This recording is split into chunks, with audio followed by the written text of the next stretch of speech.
Hi there. You're watching Pop Culture Warrior. This is the way.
Hi there.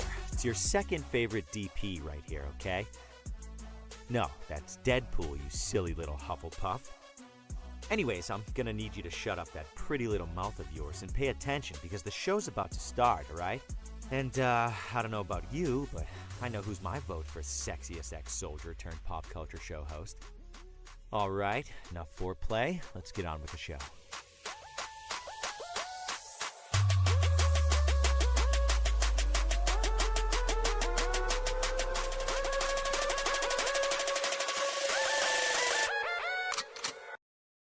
Broadcasting live from the basement of the Pentagon. This is WTF Nation Radio.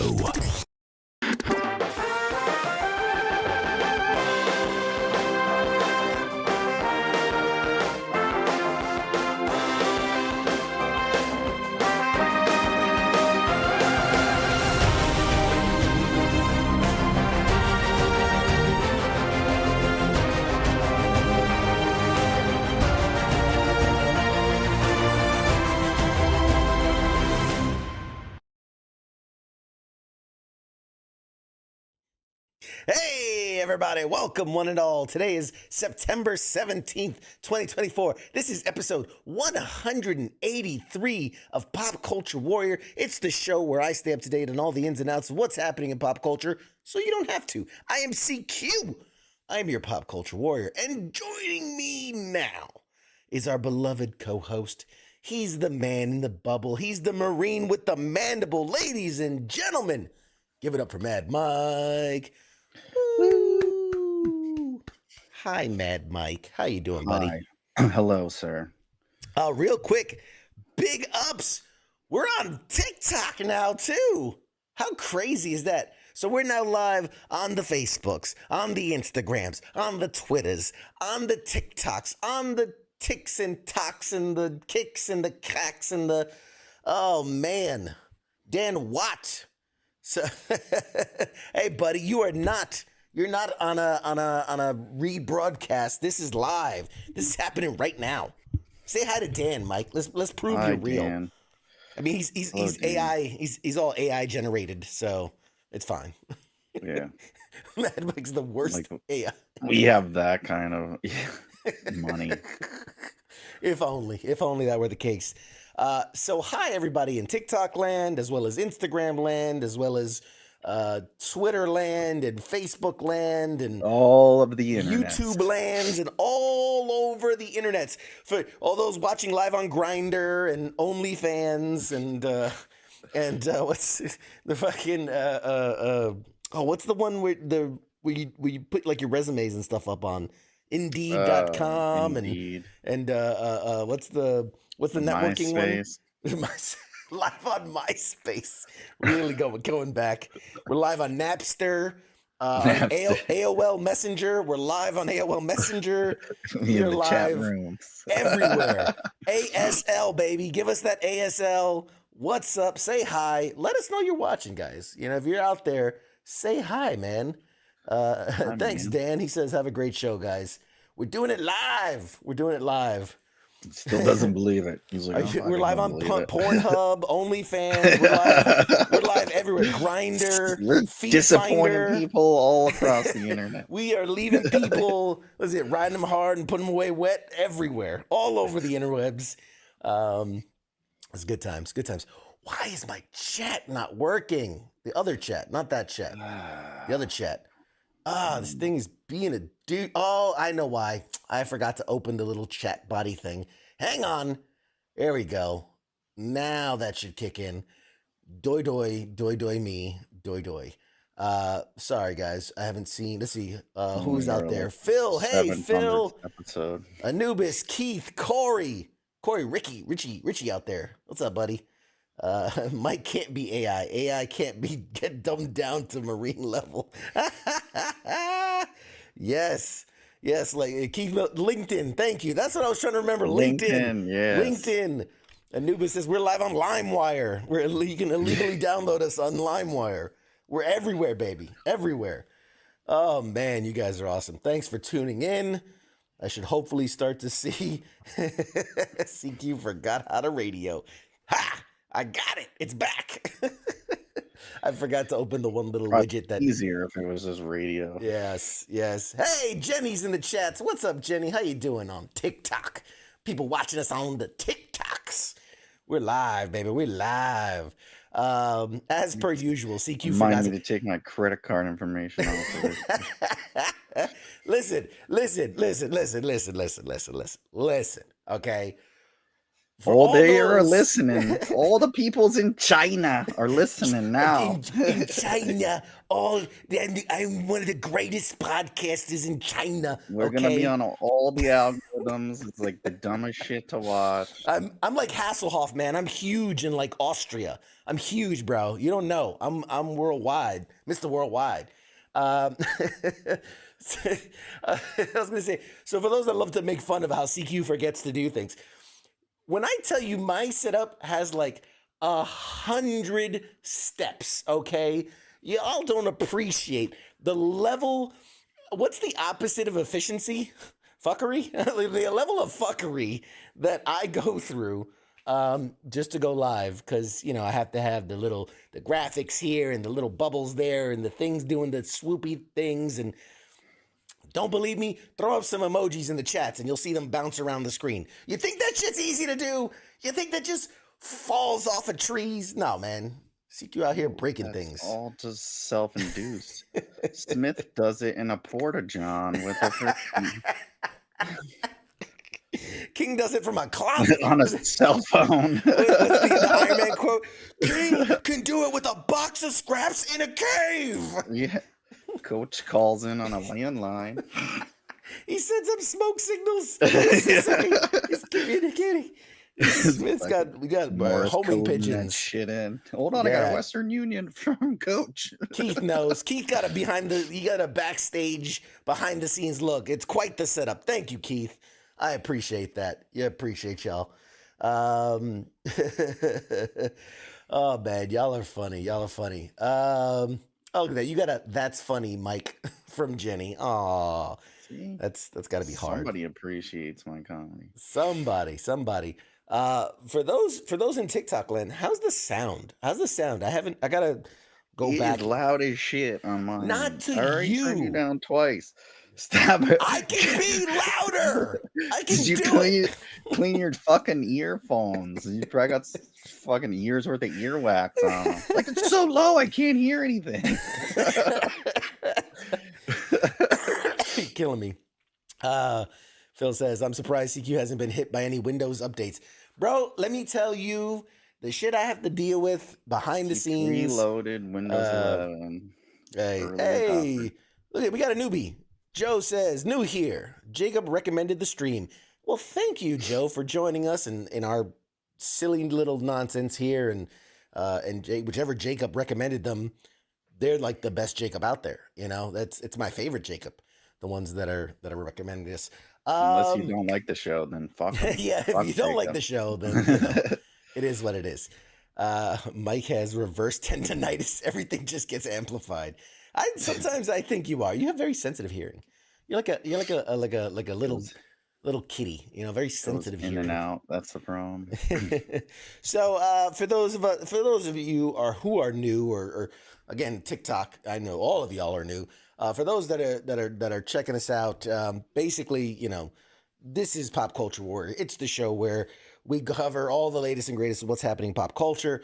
We do interviews with actors and actresses and comedians and directors and writers and all types of people. Tonight, there's no guest. Tonight, we don't have a guest. We're just going to shoot the shit for a bit. But lots of really cool guests coming very soon. People you will know. I'll just leave it at that. Whether it's from the 80s, whether it's from the 90s, whether it's from the 2000s or the 2010s or today. Well, usually people will tune in if it's somebody they know. Right, exactly. I mean, we're not going to really get viewers if nobody knows who they are. Heath wants to tell you, grow some facial hair for the sake of all that is holy.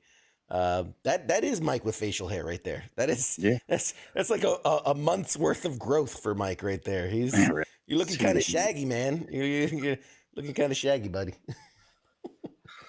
Okay, So we didn't have a show last week, and just wanted to touch on it, very casually touch on it.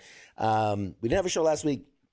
I was at the Wounded Warrior Project annual Courage Awards ceremony, which was a lovely gala. It was a lovely time.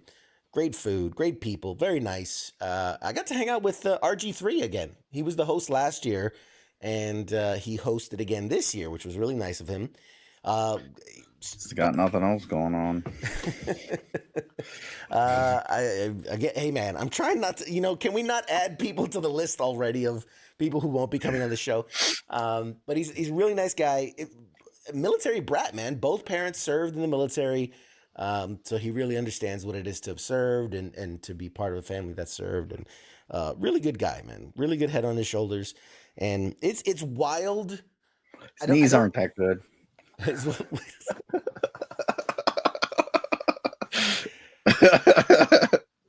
to the board of the people that won't be coming on Pop Culture Warrior, RG3. We don't do sports peoples anyway. That's true. That's true. It's another show. Joe says, I'm an avid collector. Jacob got to see it and mentioned that you collect. I see that Loki scepter. Yes. Couple of, so that's in the big Marvel side. So you got let's see if I can point it. It's doing this in reverse. Cap shield, Loki scepter, Thanos glove, Captain America's helmet. There's the Tesseract case from the first Avengers, Thor's hammer, Deadpool's head, Ant-Man's head. There's a Black Panther, Magneto, Ant-Man, Star-Lord, Iron Man, Iron Man's heart, proof that Iron Man has a heart. So yeah, a lot of Marvel stuff. Walking Dead stuff at the top. There's Lucille and Rick's sheriff hat. Was that Back to the Future stuff there? Some video game stuff. It's hard to see, but there's like a Nuka-Cola. There's a Metal Gear Solid set of keys. Was that the virus, the T-virus from Resident Evil? Master Chief, White Ranger, some Dragon Ball Z and pop stuff, and yeah, some DeLorean stuff. And yeah, I'm a big nerd. You got a fish tank back there? No, that one. You're talking about that one right there. No, that is a NFL helmet. I was given a helmet by the Baltimore Ravens, signed by the team. No, next to that looks like a fish tank. Oh, the one next to that? Oh, with a dinosaur egg in it. You got growing raptors back there? That's a Jurassic Park replica. From the real Jurassic Park. I snuck it out in my butthole. I tried to start one myself. It didn't go well. It's yet to hatch. CQ's Jurassic Basement. No, that is it's a little mini football. But a little mini football signed by a bunch of Hall of Famers. And there's lightsaber up there and a bunch of footballs and Ninja Turtle toys. It's just a bunch of random shit. But yeah, huge nerd, obviously. If you couldn't figure that out, I've got a bit of a collection. What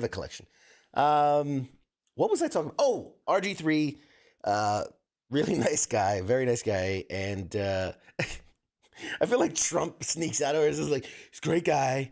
Great. Really good. One of the best. Going on. He loves me. He absolutely he endorses me. He respects me. He says I could have been the greatest quarterback of all time. But he's really the greatest. No, yeah. So he was cool to hang out with and had a lot of fun. So that's why there was no show last week in the 9/11 remembrance, and whew, that's a lot to say all at once. What's the news? Let's look at some news. Oh, it's a dumb thing. You're an iPhone user, correct? Yeah. Okay. Don't be so excited about it. Yeah. I just know it's going to be a slow week when we're fucking talking about phones again. This last year, for like 2 episodes, it was like so boring. Oh, you're killing me. They took away a camera, but it's way better. Listen, it was hard during the writer's strike. It was this is titanium, but it's fucking aluminum foil. We were in support of the people striking, so we were not talking about pop culture stuff. So yes, we might have spent an episode or two talking about phones. You could put a screen protector on it. If I angle it this way, you can't see anything. You killed me, bro. So, hey man, you make me lose my train of thought. God damn it. He's so good at that. iPhone something. iPhone, yes. iOS 18 has been released early access. If it's not an automatic push, so if you guys have a iPhone 15 or greater, you just got to go into your updates, look for updates. It'll say iOS 18's here, upgrade now. I have it. I've been playing with it. It's the precursor to a much larger update. So this is think of it like the foundation upon which all the new stuff's going to be laid upon. There's like changes in the photo apps. There's changes in customization options and how you can align your apps and things Android people have had for years. Yes, we all know. But like I've been messing around with having like my apps Well, in you're dark not gonna be mode. hacked. Yeah, that's true. So like you can see, I'm not gonna show much, but all my apps are in dark mode, and I made them bigger because I'm getting old and it's harder to see things. But, Jesus fuck! You have a screensaver of yourself. Who Your else would fucking be there? background is yourself. On Family Feud? Hell yeah! Oh Who my else? God. Who else is gonna be on the? Just when you thought you couldn't hate you anymore. What, should I have a Spider-Man background? Like what? Yes. Who the fuck puts their own picture as their background? Who doesn't? Have you seen me? lately? Everyone else in the world, unless you're some Okay. All right. self-absorbed asshole. All right. Can we get people out there? Can you back me up here? Is it weird to No, put like, yourself on Fuck your own my wife wallpaper? and my kids. I just want me. Here you go. Keith says that's not weird. There you go. See. You're telling me I'm weird. I ain't One you person. weird. Everyone else is like, you're a fucking asshole. We've known that forever. Anywho. Anyway. Yeah. Anyway. Nobody cares. So yeah, iOS 18. Go try it. It's fun. I like it. And they got the AIs. They got the AIs coming. Well, that's coming. Yeah. So like the next two big parts, like 18.1, 18.2, are going to be the Siri, the massive Siri update, and then the other one is like the Genmojis and a bunch of like the AI stuff, the prompts that you can create stuff on the fly. So it'll be interesting. That's all we use is the emojis, anyways. That's what I look forward to. My wallpaper is a picture of my butthole. So there you go. I'm not that weird then. That's pretty much, that would be better. Which is great. Except everyone would be like, why do you have a picture of a black hole on there? I'm really into the galaxies, like Uranus. You can hear it. And then Phil said, as long as you're not in a compromised position, they're perfect tag team comments. So in news, I was looking through, not a big story or anything like that. I just thought it was fun to share. People remember when we had Robert Patrick on the show, the great Robert Patrick, T2, and a million other amazing movies and shows he's been in. I follow him on the Instagrams. Great guy. Very good guy. I never knew it. Guy. His brother is the lead singer for Filter. I did not know that. There you go. Avid motorcycle enthusiast, owns a Harley Davidson shop. Great guy. Was recently in Peacemaker season 1, and spoiler alerts if you haven't seen Peacemaker season 1, he is killed by his son in that show. And so a lot of people were very speculative about whether or not he'd be in a season 2. And then we had all the DC confusion of rebooting, not rebooting, something's coming, something's not. And then they said, well, like Peacemaker is not really a season 2. It's more of like, it's a continuation, but not really a continuation. Like it's all over the place. Yeah. So a lot of people weren't sure, would Robert Patrick be returning? I just saw an interview with him. And while he didn't say much, he did like casually slip out like, oh yeah, I was on set with John Cena shooting some stuff, last week. So, and we know they're filming Peacemaker season 2, or again, not season 2, they're just calling it Peacemaker. So he will be returning in some form or fashion because, we didn't know if he was going to stay dead and like haunt him, or we didn't know, flashbacks or something. Yeah, flashbacks or whatever. So But he lets all that shit fly. Yeah, I saw that like a week ago or so. He just like post shit all. Probably not supposed to, but he's an old dude. I don't he's give like, a who fuck. gives a fuck? I make most of my money selling Harley Davidsons. I don't give a shit. Oh man. Dan says Peacemaker was a great comic. I think it's hilarious. I've talked about for over 2 decades, and suddenly people are into it. Yeah, man. Yeah, but those things happen, right? Because let's remember, for the longest time, we've had Batmans and Supermans and Spider-Mans and even X-Men's, but nobody really talked about Deadpool the way, like in the comic community, everybody loved Deadpool, but like it was never in the mainstream the way it is today. What are other characters like that? I mean, Guardians of the Galaxy. Fucking nobody gave a shit about Guardians of the Galaxy until James Gunn's version. Didn't you go to Marvel Studios and they had that shit like on the board, and you're like, well, the guy's like, oh yeah, I write for that, and you're like, what the fuck? It's true story. True story. Man, you have a really good memory. No. They're like, yeah, you can see the whole timeline. No one gives a fuck about Guardians. The guy's like by the bathroom. Like, yeah, it's a true story. Real quick story time. So this is years ago. This is like prior to Iron Man coming out in theaters. I got invited to Marvel HQ. It's before Marvel Studios and all that. This is just Marvel Comic Studios. And it was great. I got to walk around, meet a lot of the artists, and this has been Joe Quesada was the editor-in-chief, and I sat in his office and we chit-chatted, and it was so crazy because as we're doing the tour and I'm looking at all the stuff, he gets a phone call. Joe Quesada gets a phone call, and he's like, He's like, hold on a second. He's like, hey guys, I really need to take this. Do you mind stepping out? And literally I was like, oh, of course, yeah, no, absolutely. And I stepped out, like he was so excited. He's like. Yeah, it's about the Iron Man movie we're working on. He's like, it's fucking, what's his name? Played Happy Hogan. Yeah, Favreau. He's like, it's John Favreau. We're talking about Iron Man. I was like, all right, cool, man. Nobody, because in my head I was like, who fuck it? It's another Marvel movie. Who fuck cares? And I left. And I remember they had a big board and it had all the comics, because the way they do it is like week by week. Well, again, this is years ago, but week by week they would have, here are the covers of all the next issues. And it was cool because like whatever was almost ready, right? Like this would be the next couple days. Like it looked like a perfect done cover. But then as you would get to the next one, it'd be a little bit rougher, until you get to like the one that's like coming out in 2 weeks. And it's just like stick figures and shit. So it was really cool to see like how they iteratively, progress as it moves day to day. Like they get better and better. But I remember seeing the guy that was giving me the tour, I was like, oh, so what do you do?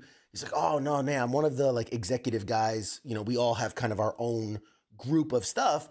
And he oversaw like the Galaxy stuff. So like Nova, Guardians. And I remember telling him, I was like, oh, so all this shit that nobody reads. He's like, yeah, pretty much. Like, that's why I'm giving tours. He's giving tours to nobodies on a Tuesday. I'm a director of fucking, and I'm giving tours. Yes, exactly. And I just remember like we had because that was like, I think at the time they were prepping for, remember War of Realms? Like that was their big thing. And that actually did drum up a lot of interest at the time into the kind of Galaxy stuff.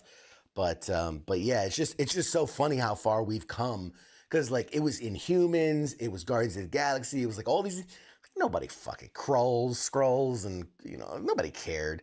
Hey Ruben, how you doing? Yeah, Anubis, Punisher's another one that wasn't really mainstream up until a couple years ago.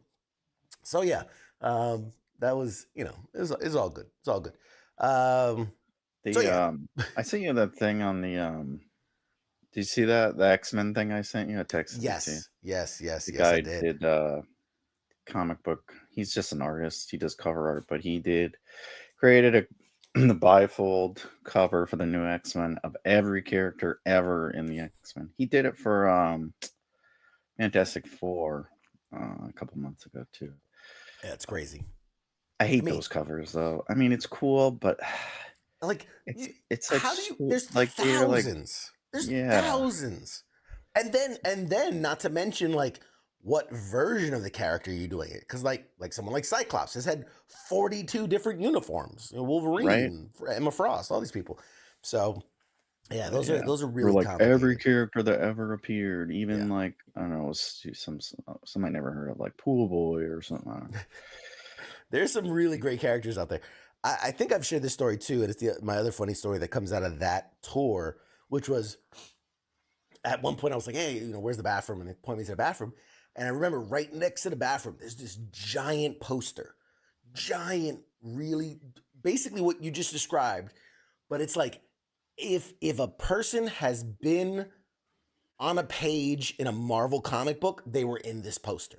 It was massive. I'm talking like, had to be like 1,000, 1,200 characters on this poster.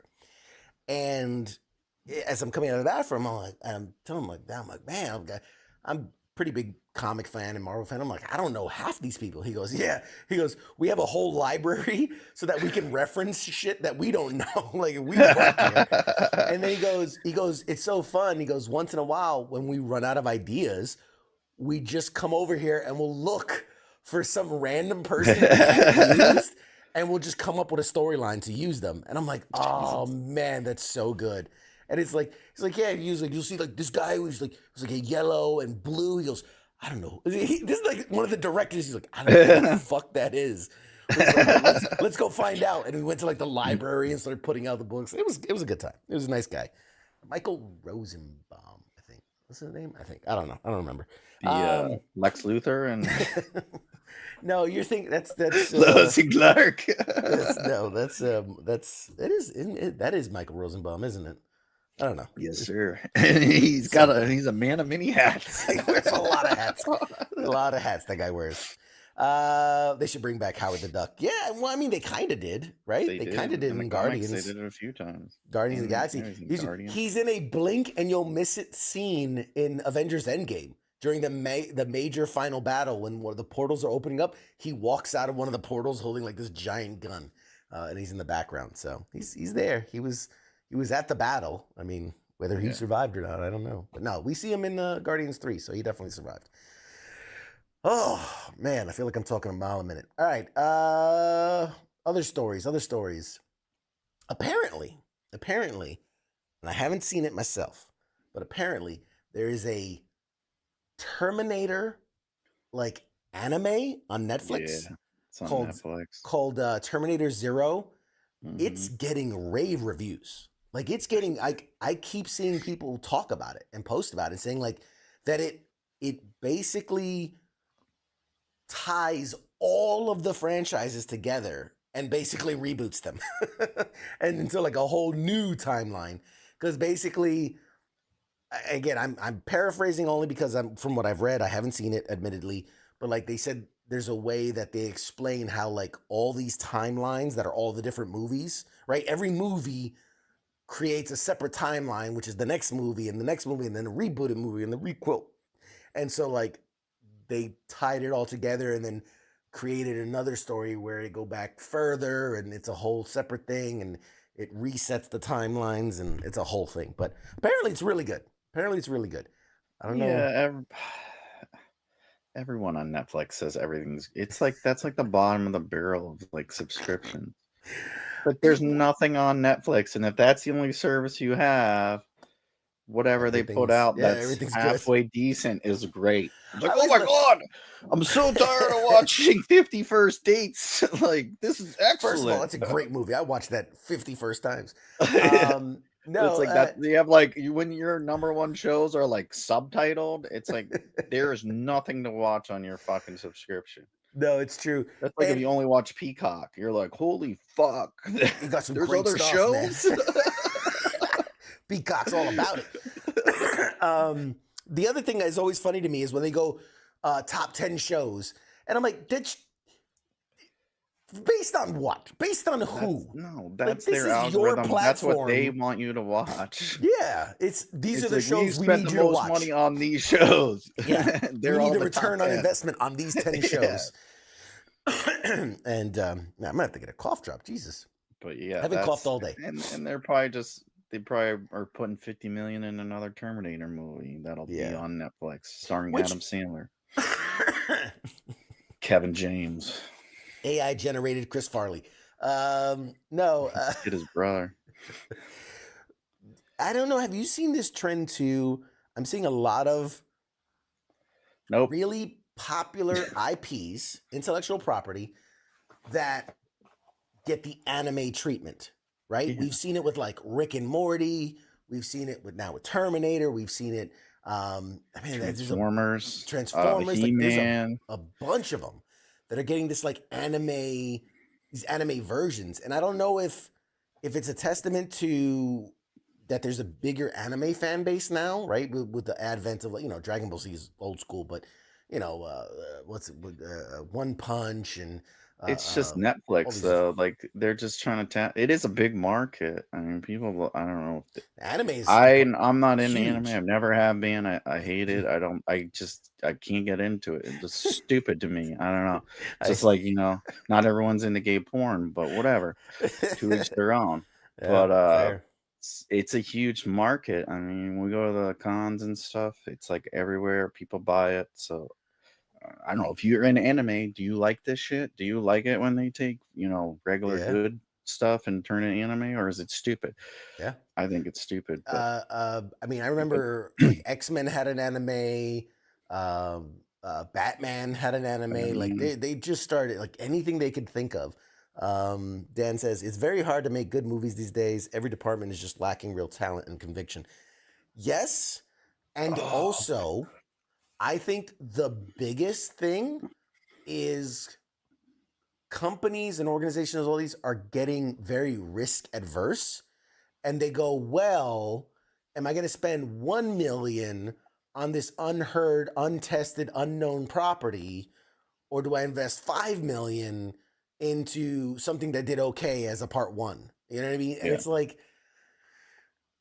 I don't know. It's just, we talked about this before, where I think like Amazon's killing it when it comes to like making quality content. Netflix invested like it was like $100 million into just getting a bunch of original movies and stuff, which good for them. Like try, but yeah, it's. There's just so many things I could just. And we talked 2 weeks ago about how they're just buying up whatever and making movies out of it, video game stuff. Mm-hmm. And then I think it was last week they dropped the Minecraft trailer. Oh God! Did you see that? Oh, it's so bad. So disappointing. It's so bad. And then the best part was someone called out, I guess Momoa, isn't it? I think he's a voice, or he's in it. And like someone like called him out or whatever. And apparently he was groping women. It was like, apparently he was like groping women on set and all that. Oh, that's what it was. Yeah, he seems like he's Dude, did you know he was in Baywatch? In like on Netflix, I think it's Netflix. I don't know. One of the services they have a documentary on Baywatch. Maybe it's Hulu. I don't know. Oh, like the old school Hasselhoff. Yeah, Baywatch. Okay. Yeah. There's another Baywatch. Like the one with Zac Efron and Dwayne the Rock Johnson. What the fuck? Don't fucking quote Rock movies with me, bitch. Nobody watches that shit. He was in 80s Baywatch. Got it. All right. I'm talking about the original show. No one remembers the movie. God damn. Interrupt my train of thought. But yeah, I guess he was in the original show. I was like, what? That's why I don't like him. That's why. I don't know, man. Look, I'm a OG Minecraft fan. I'll admit it. I played the shit out of that. Like the first 10 years it was out. I played the hell out of it. Though. Like it's not a fucking movie worthy. Here's the thing. Realistically, I do think a Minecraft movie can be successful. I do believe that. Not with the formula they have. What they're doing, I think is going to be a train wreck. It's Borderlands. They're doing Mario. Yeah, it's like Borderlands / Mario. And who they got in there whenever they think it's going to be shitty? Jack Black. I mean, here's the thing though. With the Mario movie that they did was actually good. A lot of kids liked it. It did really well. I mean, they're already talking sequels and all this and all that. But again, when we talk adaptations, you want The Last of Us, you want Fallout, you want those style of adaptations. You don't want Borderlands. Really good story already. You don't want Borderlands where it's a train wreck, and it really feels very Borderlands, and It's on like sale now. You can rent it for like $5. I think they're it's paying you. You get a $15 credit to rent it for cost $10 a $5. $15 credit. They pay you to watch it. The first time is a discount of 110%. You're like, wait a minute, Yeah. how does that work? Yeah, I'll give you a credit. Yeah, I thought that was funny because we were just talking about shitty fucking games they're making into movies, and then they drop that. And I Yeah, was like, and like the Sonic 3 Hedgehog, the Sonic the Hedgehog 3 trailer came out, and while I do think it's a big cash grab, at least it looks decent. At least it looks and feels like Sonic in a way. You know what I mean? mhm. I just the fact that they Minecraft is got a build. It's a builder. There's no like they. I think they made a story mode later after like what 15 after Xbox bought it, Microsoft. Microsoft bought it. But it's a builder game. Like, come on, people. I do It's just think because it sells a lot of money. Like, it's one of the biggest selling games of all time. I But do think that there's a way to do it that would be successful. I look at something like, okay, I know you're not into the anime, but Dragon Ball Z came out with a movie in theaters. It was Dragon Ball Super or Dragon Ball Battle of the Gods, whatever it was. wasn't that the Wayne's brother in it or something? The Wayne's brother? What? Dragon Ball? No. There was I no thought they did a Wayne's live action Dragon Ball and it was terrible. Oh no, we pretend that doesn't exist. I meant they did the animated movie, which was just the show done in the movie format, which was Like really, the really good. Simpsons movie kind of deal. Exactly. They put more budget into it, so it was bigger scale, bigger sound, bigger effects, but it was still that show. And I feel like you can do a version of Minecraft that is story based while keeping it looking like it's running on Minecraft. You know what I mean? There are people that make YouTube videos. There's stories, and oh my god, and he goes into the cave, and it looks like a Minecraft movie. Just That's do true. that with a little bit of budget, bro. I mean, I don't know. I think it's going to be a huge bust, and it's going to set back the gaming movie industry a couple years, because first Borderlands, and then again we talk about companies, because these fucking 80-year-old white dudes at the top don't know. Like, well, I guess the fans don't want to see video game movies, and it's like, no, we just want to see good ones. Well, we get it's an $80 billion net sales game. We gave them the movie. Nobody wanted to watch it. Yep. I guess nobody's into it. Get De Niro and Scorsese back. We're gonna make another drama piece, another period piece. Skeletons, just prop them up. Got fucking strings on them and shit. They should do a Resident Evil movie. Oh, come on, haven't they? They've tried that multiple times. That shit to the one they did with we had the guy Robbie Amell, Arrow's brother, cousin, whatever. Robbie Amell. Yeah, that was decent. I watched it. It was decent. It was free. I wouldn't have paid to watch it in the theater. It was the closest thing to an actual adaptation, but again, and I liked the fucking show they had with that guy that died. It wasn't bad too. I mean, different interpretation, but they did it well. Yeah. But anyway. But yeah, we don't need another one, because you know what's gonna happen? They're gonna put The Rock in it with Kevin Hart. Jack Black, Jason Momoa. It's gonna be Borderlands evil. This is Jason Momoa as Jill Valentine. Hey, come over here, help me. I'm just a damsel in distress. Oh no, my lady bits. Do you have AT&T internet for your home? Anyway. In some other news, new stuff coming out this week. I think tonight airs the premiere of the American Sports Story, the Aaron Hernandez story, which is basically like they did that OJ mockumentary a couple years back with David Schwimmer. And those old what do they call those? It's like those old soap opera dramas and shit. Yeah. So they're doing the one with Aaron Hernandez that starts tonight. There's also Agatha All Along. If you guys are into the Marvel universe, Agatha All Along comes out this week. And also from the DC universe, The Penguin. The Penguin comes out this week. So that's great. That'll be Hi, good. Dinora. He said, did you see what's his name? Colin Farrell's? Yeah. He's like, that process was so brutal. I don't ever want to do that again. Or Yeah, well, he he's was commenting why they were doing it to him. Yeah. But it's like, yeah, you need money, bitch. You'll do it again. No, And then they're nobody- like, he has to do it again because he's going to be in fucking Batman 2. He's contracted. He's contracted to do it again. Which starts filming in like January. I think. Yeah. The best comment I saw from him, because Colin Farrell just don't give a fuck. He just does not give a fuck. The best comment I saw from him where he goes, because somebody was asking him about the process. And you know when an actor has just been, he's like, I've been asked this question so much, I just don't care anymore. So he's like, and I'm paraphrasing, but he's basically like, it's not the only prosthetics I put on. He's like, I wanted him to be anatomically correct, if you know what I'm saying. And I'm like, who says that in an interview? Who says that he was packing other prosthetics? Yeah, but like, have you seen a penguin? Somebody, dude, just cut, like, he just tucked it. Penguins aren't walking around with giant fucking dicks, you know? He tucked it and then put a little sardine. It's not like a horse or whatever. Like, you don't see a penguin with a fucking, oh, that's how they balance themselves. They got a freaking tripod. And here's so the funny thing is, like, I also smelled like fucking shit and sardines. I shoved sardines in my pants.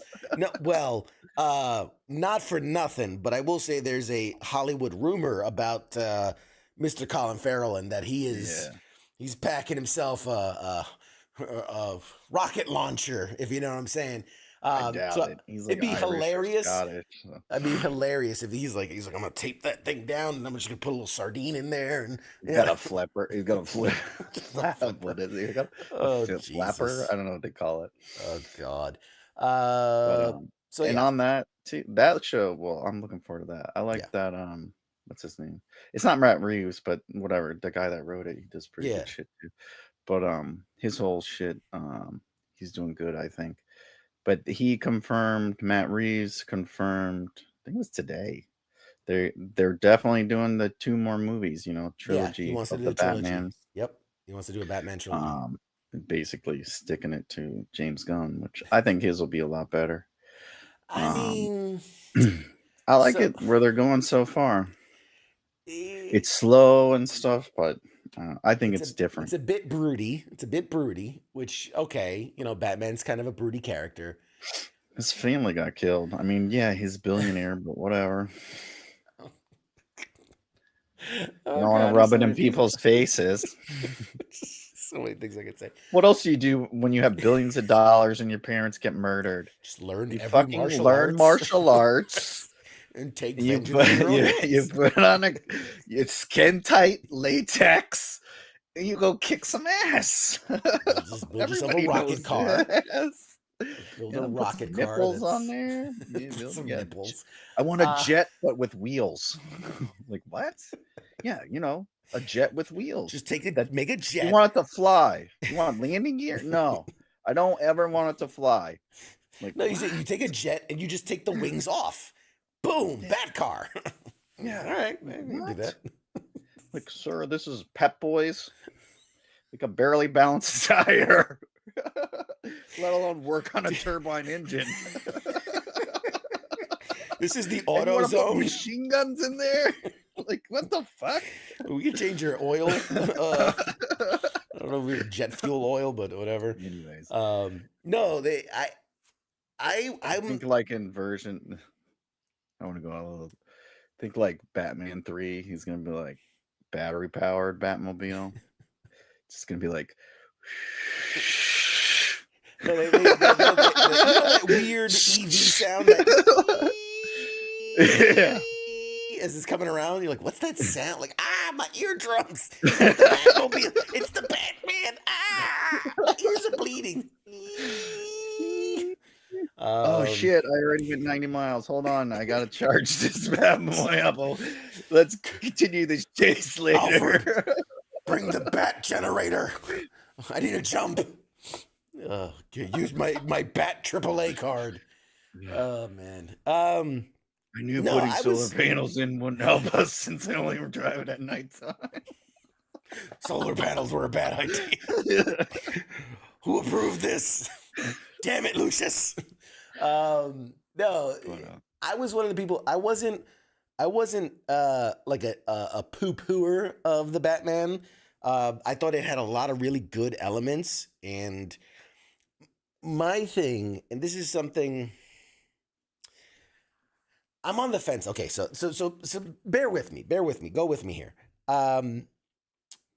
If you're going to make a movie about something like an adaptation, which superhero movies are adaptation of the comic book, you don't have to do a word for word, you know what I mean, a panel for panel remake, but you want to stick to the core concepts. You can create an original story, but when you fundamentally change who the character is, I don't like it. You know, Walking Dead did a really good job in the show in that it didn't adhere, like there were beats from the comic book, but it didn't adhere page to page, but the characters were more or less who they were. Now, obviously, like 10, 12 years in, they got pretty far off. It But kind of went almost word for word until Negan, which is like 6.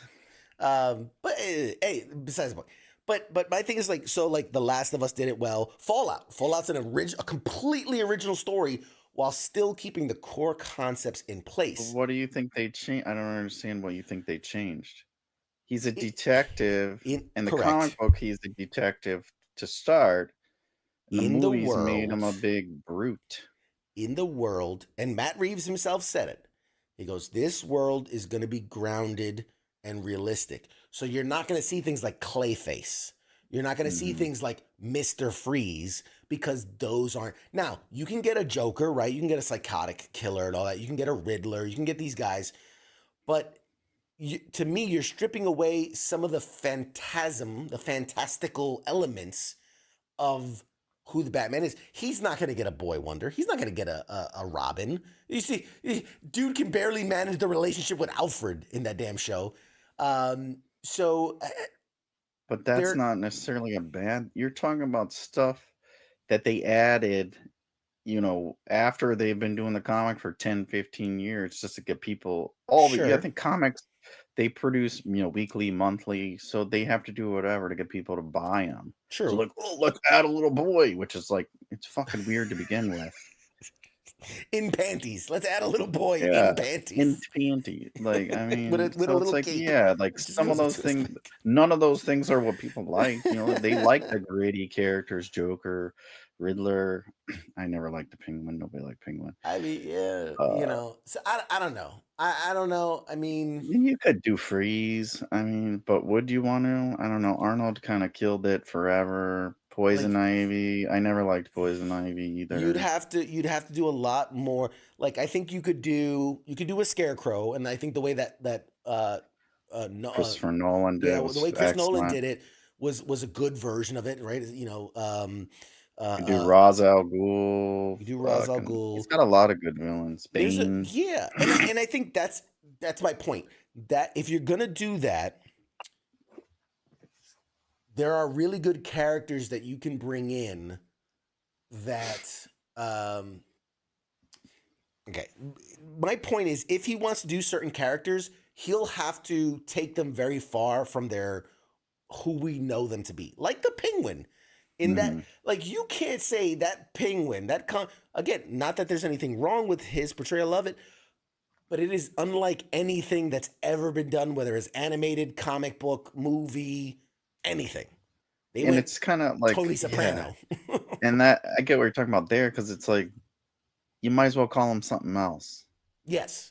Because it's like, why is he the Penguin? I mean, I don't know, maybe we'll find out in the show. Yeah. But it's like, from the movie, you're like, why is he the Penguin? Exactly. And I'm sure you get it in the comics and shit, because it's like, yeah, he's wearing a tuxedo and he has a bunch of penguins and this and that. And I feel now he's a mobster, and it's like, you ever call anyone a penguin as you fucking penguin? You fucking penguin. You waddling in here. You penguin, you fat fuck. I mean, they could at least thrown that in there or something. I don't know. Something to, like, I guess, tie it in with he's got a limp. He's got a limp from a gunshot wound, and it makes him waddle. you know. Yeah, something, but they never kind of tie it unless I missed it. But I was like, And I was I wondering that too. I'm like, why is he the penguin? Like, why are they calling him that? because that's Batman lore. For Just that, just make because. him one of the Falcons, make him one of the other Yeah. crime family. You don't need to make him the Penguin. But anyway, I digressed. I'm gonna watch it because I love watching superhero fantastical It's gonna tie into the things. movies, which Yeah, I'm looking forward to. and from what I've read, Christina Milioti, who I adore as an actress. She was the mother in How I Met Your Mother. She's done a bunch of products that, and I adore her and everything she does. She was in The Wolf of Wall Street and a bunch of others. The character that she came into play, I think she plays like Falcone's daughter, and every like review I've read on it says she steals the show. Like she's phenomenal in it, which I think is awesome because I really love her as an actress. That I would love to get her on the show sometime. And they're saying, what's his name? The winner, not winners. Soldier Boy, that guy is Oh, yeah. supposedly the lead runner to play Batman in That's what people keep saying. James Gunn's That's what version. people keep saying. I don't think it's gonna happen, but it'd be an interesting That's what choice. they want. It's like, yeah, who's saying that? You Yeah. guys are. Just like they wanted what's his name to play Yeah, Jim Harper to play Reed Richard Richards. Reed. Yeah, Reed Richards. We got a comment that's a little off topic, but it says, "Hey CQ, off topic, an idea for Fridays. Risk Online buddy game is free to download and it would be fun." I digress. Yeah, I think that'd be cool, man. I'm gonna figure that out. I'm gonna figure it out. I had a vision of like, because Friday night, for those that don't know, FTX right here on Pop Culture Warrior is our Friday night tabletop exercise. The idea behind it was to do tabletop gaming, like to be in person, to do it. But I always had this idea of like, man, it'd be cool if there was a way to like be more interactive with the audience, kind of like when we do Jackbox games, something similar, but something that we could play live here, but also have audience members participate. That'd be a cool idea, like doing like an online wrist thing. I'd have to figure out visually Or, how to you do know, that. maybe just not steal the other guy's show. Isn't that what co-ops is about? Online weekend gaming? co-ops? You know, I I mean, had this kinda. vision. I was gonna do it on Saturdays. I'm gonna start streaming on Saturdays. I'm gonna call it weekend We're play co video games online. I'm gonna call it Saturday night video game meetups. No, that's not what That's poor Nemo. co-op. If you want to play video games online, you tune into Nemo's show co-op. Yes. We'll pass that along to him. There's another question. How about the Dexter prequel? Okay, my thoughts on the Dexter prequel. Have you seen anything about it, Mike? I think I saw part of the trailer. Yeah. I'm not interested. I It's another was a cash huge Dexter grab. fan. I was a huge Dexter fan right up until they destroyed that show. Mhm. I'm interested to see what they do because, like, I feel like for something like this, you really have to have a vision. You really have to have a strong vision to go this route and do this.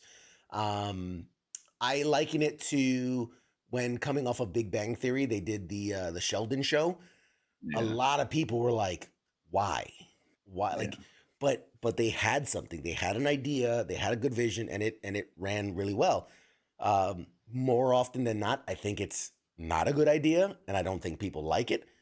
But I'm willing to give it the benefit of the doubt. I will try. I'll watch 2 or 3 episodes and have a pretty good idea of if it's going to be a hit or miss right away. I would have to subscribe to Showtime again, which I'm not falling for it. They got nothing else going for them. Plus, it's supposed to be what we talked about it before. Was he like 16 or something? And they Yeah. got like a 30-year-old guy playing. Like, get the fuck out of here! You know what swayed me in the decision to You're watch like, if Kevin Bacon can do it, I'm in. His feet were so loose. So loose. His foot was so loose. His foot. Not Yeah, both that's of them, right. just one of them. What swayed me in the direction of I'll give it a chance is that Michael C. Hall is coming in to do the narration. because for those that don't know, like that 'Cause was he's got bills to pay, and he's got no other opportunities going for him. I mean, When but they ended that season, he's like, "I'll never return to the character." He's like, Trump, like, "I'm never coming back." oh, I need And money. then those bills keep adding up. So here's the thing. Um, the big part of Dexter were those monologues, like those inner voice like if you cut those out, most of the episodes are like 10 minutes long Yeah. because he spends most of his time just talking in his head. So my biggest thing when they announced that was like, man, that has to be a huge part of the story, and it's just going to be weird hearing another voice in the head of Dexter. Um, But it's still weird. Now he's like a 16-year-old, and he sounds like a he sounds like 50-year-old. he sounds like a 60-year-old man who's Like, who's if smoked you for many have, like years. if you ever, like, have your own inner thoughts, it's always, like, the voice you You're right. have. I'm never like, my inner monologue is Morgan Freeman. I look at it though. I look at it more in the sense of what they did for young Sheldon, which is they had Jim The Parsons older reading Sheldon, because yeah. it's more of I'm reminiscing about those old times rather than it's happening present day. If that makes Mm, sense. So like yeah. he's like, I remember the first time I fucking killed a guy, and it's playing that, that scene. I think that's what they're going with. Because otherwise, yes, it would be weird to be like, what am I gonna what do I have for breakfast today? And he's like a Yeah. 16-year-old. Yeah. He's like, man, Jessica's boobies are really coming in. It's like, why does he sound like an 80-year-old man? Now I would tune in for that. That's what I want to see. It's like, why does my inner monologue sound like a chain smoker from the 50s? Yeah. This is like, oh, But they God. all have to do it. It's like all the characters. Like his sister is like really Jennifer Yes. Carpenter. Oh, man, absolutely. I just want Stokes to come around and just be like, surprise, motherfucker. I'm on this show. Surprise! I'm on this He's show like- too. He's like I'm 10 not- years old. He's like 10 years old, and he's like, surprise, motherfucker! I told you not to run in the hallway. He's like, why are you cursing? He's like, why are you You're in jumping me in? elementary school? He's in the school lunch line. What Surprise, now, motherfucker. Dexter? Surprise. I'm taking your chocolate milk. Vegetable. One vegetable, Dexter. No dessert.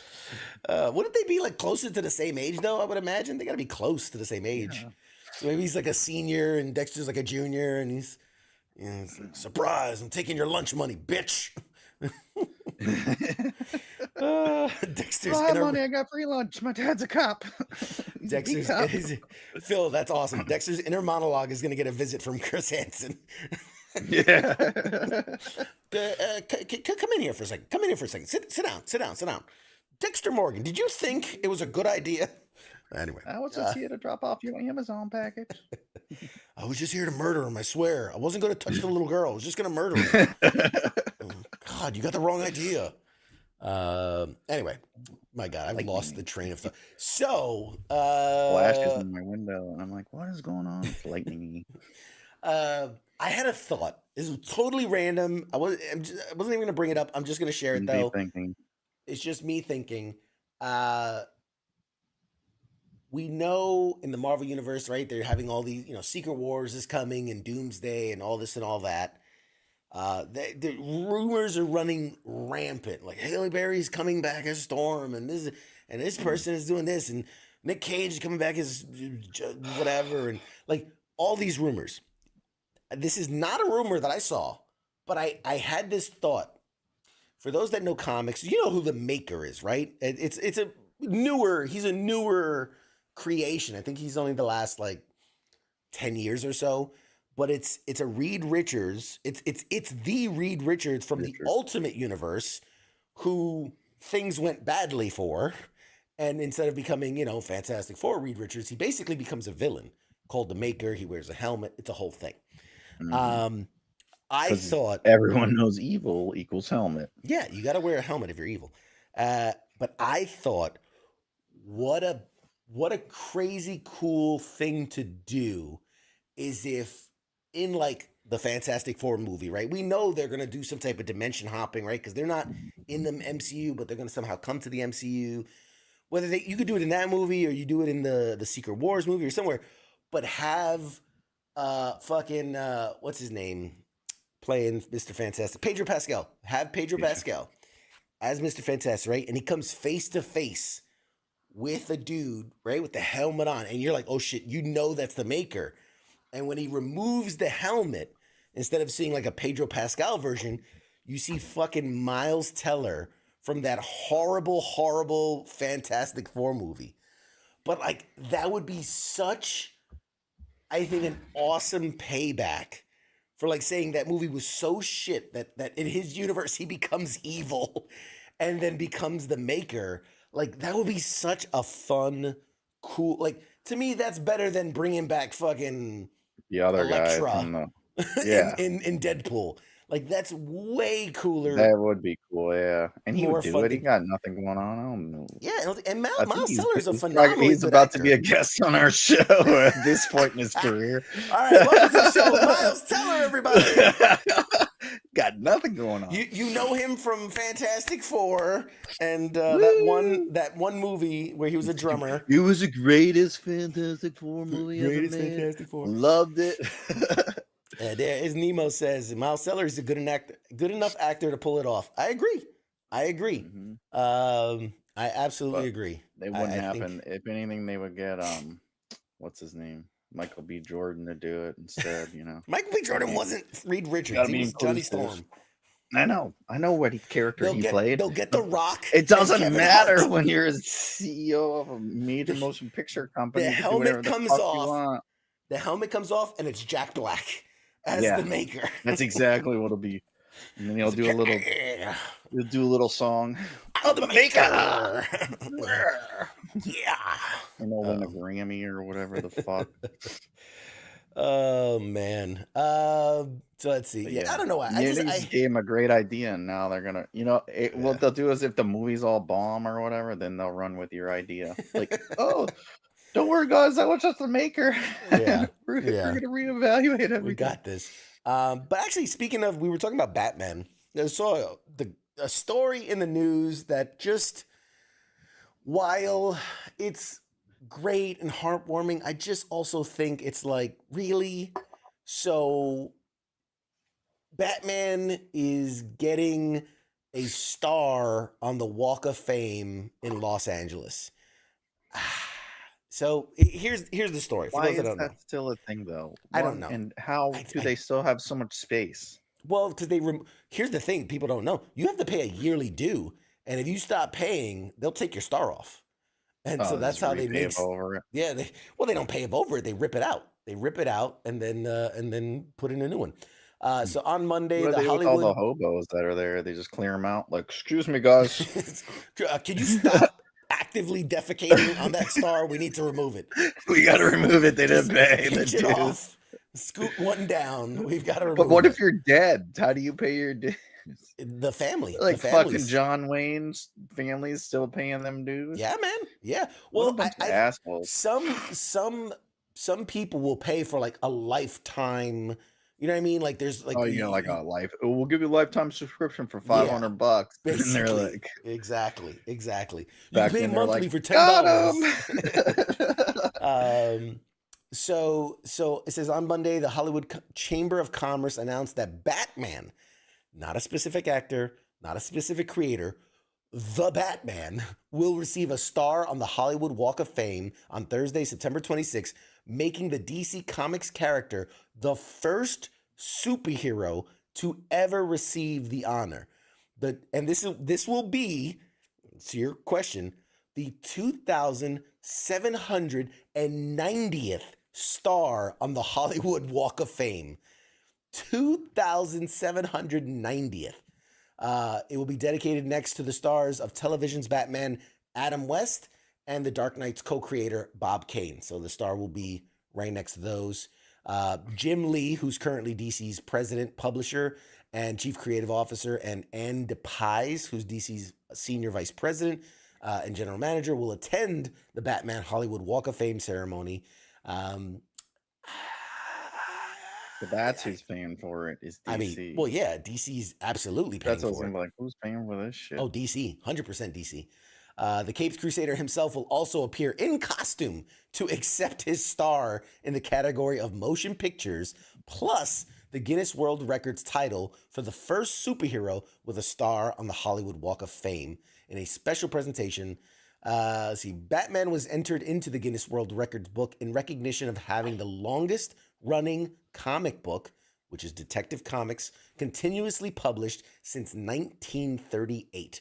And in 2012, Batman was recognized as the most adapted comic book character in live-action movies spanning from 1966 Batman through 2012's The Dark Knight Rises. This is prior to the new Batman movie coming out.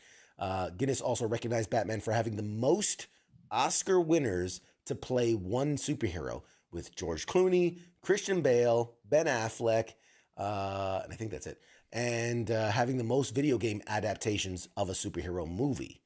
That's so did you ever feel like there's just sometimes just making up categories? Yeah. It reminds me of, like, you ever watch football and they're like, oh my God, that is only the 117th time on a Tuesday during prime time under a full moon that a quarterback has thrown for exactly 17 yards and one punt return pass. And you're like, yeah, who is tracking these? Why? This is what's wrong with AI. Like, this is why I don't want AI, because you get shit like this. It's the craziest stats that it's they'll like, come why up is with. that a stat? Like, Jesus Christ, get out of here! Ever thought, like, who? You're just padding the resume. Okay, you have nobody else to put on here, and these people paid you a bunch of money, and now you're like just making shit up. All right. So to close that out, it says following Batman Day, which is going to be September 21st. Warner Brothers Discovery will continue the festivities with a fan activation coinciding with the Hollywood Walk of Fame ceremony in collaboration with Funko. The all-day fan event at the Funko Hollywood store will host a 1-hour meet and greet and signing with Jim Lee. That's pretty cool. Along with his role as the CCO of DC, he's also known for obviously penciling a bunch of amazing stuff. One of the best Batman drawers of all time. Pretty much him and Jeff Johns collectively. So yeah. Johns anyway, well, I mean, them collaboratively are known for like some of the best Batman stories and the art, and going back to, like, Stan Lee and fucking Steve Ditko kind of combination. Yeah, I mean, I don't know. It's just a money grab.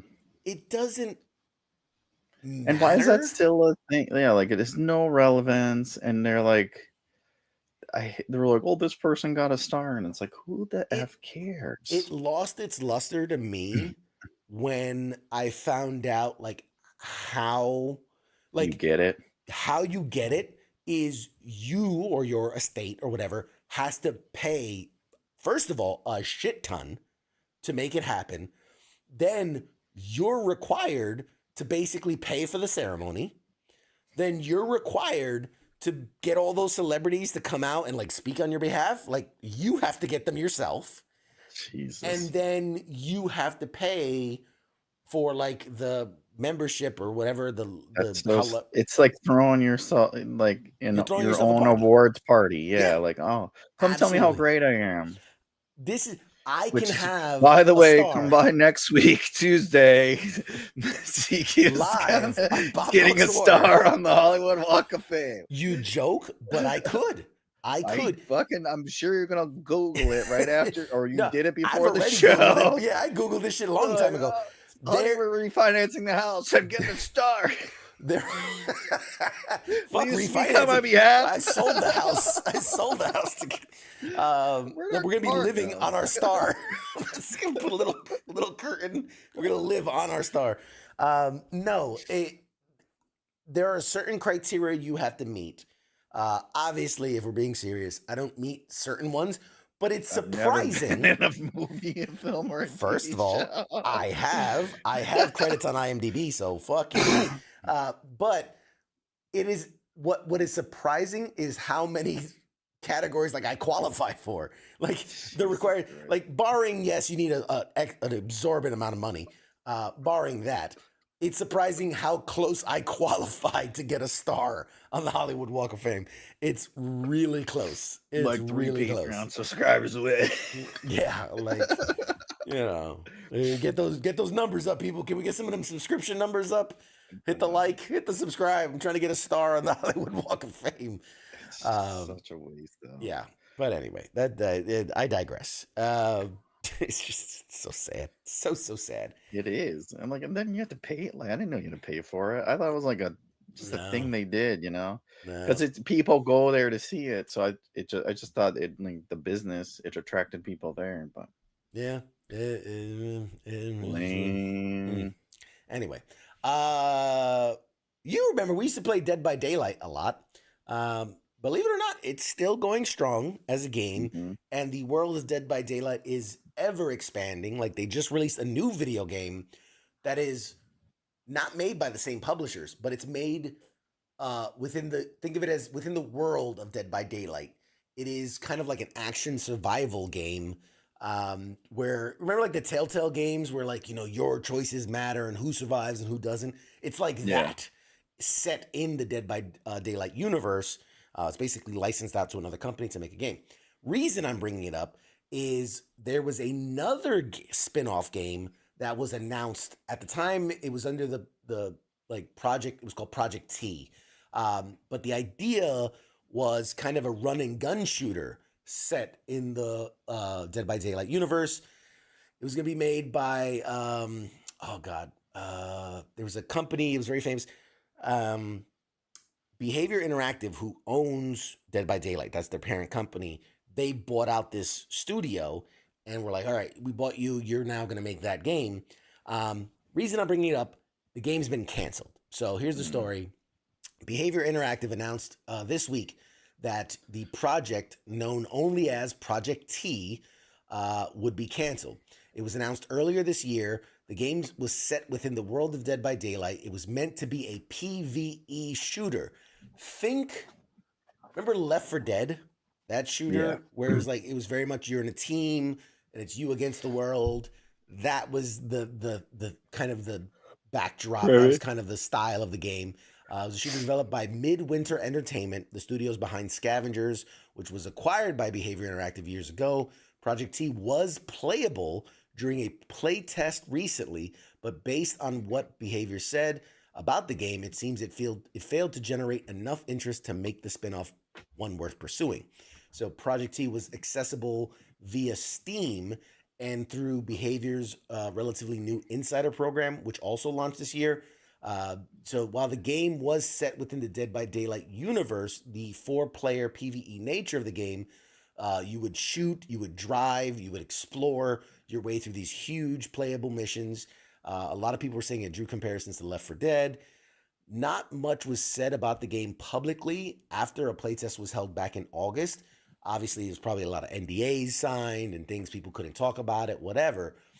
But just based on the fact that the cancellation and what they said was it was a lack of interest, seems to be the main factor to why, like, they're canceling it, right? Because if people are playtesting it and they're like, it's free, and you're like, usually, like, you're like, oh shit, I could try this game out for free. Yeah, you kind of like it. That means it had to be really bad, or it was just like completely identical to another game. Right, exactly. There was nothing special about the game that made it stand out.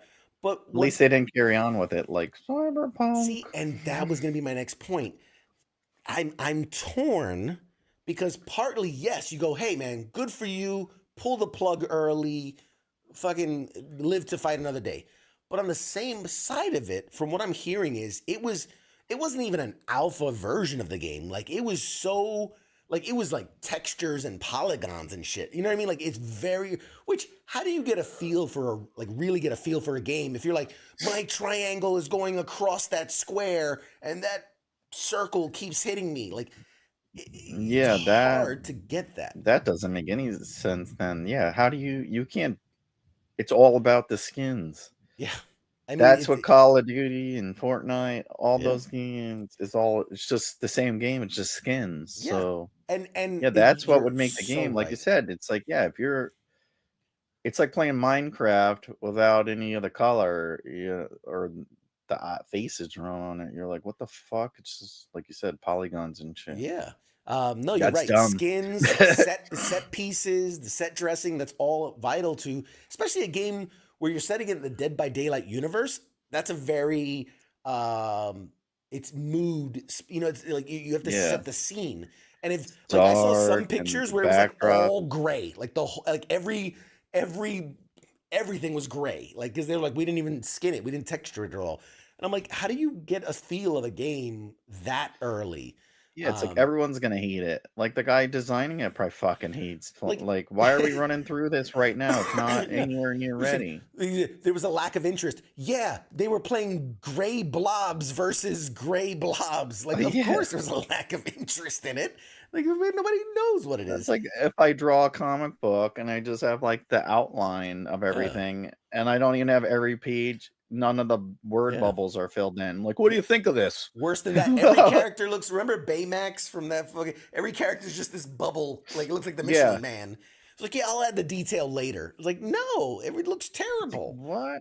Get the fuck out of here. So this is the main director's quote after they announced the cancellation. He said, "When we conceptualized this project, we wanted to have players involved in it as early as possible, which led to the creation of this Insiders program. This approach has allowed us to get very early validation on Project T's core design and gameplay, which is something that often comes much further into the production of a game. Following the playtest in July, we ran a thorough internal risk assessment. Remember what I told you about risk assessments from both a product and a commercial perspective. While a number of you expressed appreciation for what you played, unfortunately, the outcome of this deep analysis yielded unsatisfactory overall results." Which tells me that, yeah, a lot of people weren't into it. But Well, at no, the it same said time, they it's too liked early. it. So they said the players liked it, but I'm sure they're like, there's not much here. Like, give me a background, something. But they are probably looking at it like, oh, you developed this game for 3 years and this is what you have. And then you're telling me you need another $100 million in another 5 years to make this work. Yeah, That's what pretty it much. is. It's Hey, the time, Gibson. it's probably the work they did, the time they spent, and the money they want to finish it. And they're probably like, nope. Yeah. Kimson on YouTube says, "Hey guys, how you doing? Hey, hi. Hey, So yeah, Behavior Interactive has pursued several Dead by Daylight spin-offs. Like I was telling you before, the newest one is The Casting of Frank Stone, which is developed by Supermassive Entertainment, which are the creators of the Dark Pictures anthology games. Other Dead by this is the part you're gonna love this. Other Dead by Daylight spin-offs include the very unexpected dating simulator Hooked on You, a Dead by Daylight dating sim. that's awesome. And then there's another one called What the Fog, which was given away for free this year, and a mobile version of Dead by Daylight also. So there are, like, you can see they're really trying to expand this world, which good for them. A game And that they they created started like from 10 years nothing. ago. Yeah, and they started with nothing. Yeah, it was It was very like different. literally you would wait, like we would be waiting like 45 minutes to play one round of 5 minutes a thing, and then you wait another, and you're like, Jesus Christ, Yeah. I'll pay for another server out of my own pocket. Just a little fat. We were like, yeah, it was like 2 years in, and they're like, we fired up 5 more servers, and we're like, fuck yeah, we only got to wait 20 minutes now. We got 3 more hamsters running that wheel. You get in the game, and then it glitches, and then you're fucking like banned, and you're like, God damn it. So many issues. So many issues.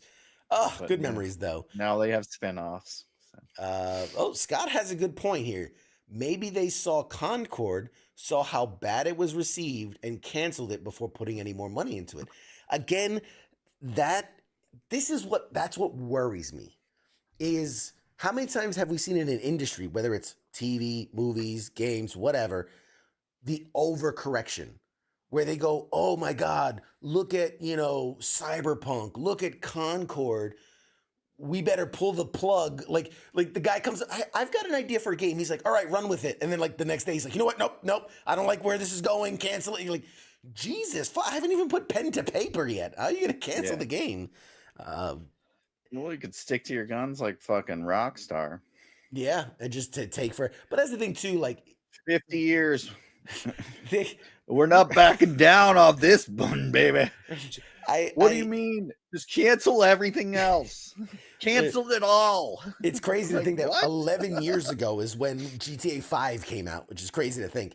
But with Rockstar, I do think it's a shining example of like, hey, put the money in, take your time, do it right. But caveat, asterisk, that they can do that because GTA 5 is still bringing in thousands of dollars a day. Like it's pouring in money faster than they can spend it. Which is just insane. There's nothing to those games. It's crazy. They're literally It's all the crazy. same. It's all the same fucking. There's nothing to it. It's just a different skin. It's the same shit every it's fucking time. It's a different wild. skin. And it's Wild like, to what? me. They're all like, it's like the iPhone, you know, we got the Xenon 45 new graphics, you know, the X-ray ability. And you're like, what? It's the same cartoony looking shit. Like, from the other game, like, no, but now, you know, I don't know. I haven't played that game since like number 2, but did you it's just all go the on a same. tangent so long that you forgot where you started? Yeah. I'm getting old, man. My point was made. My point was made when I first said it. Listen, and somebody shared this with me today. GTA 5, the most recent GTA, came out September 17th, today, 2013.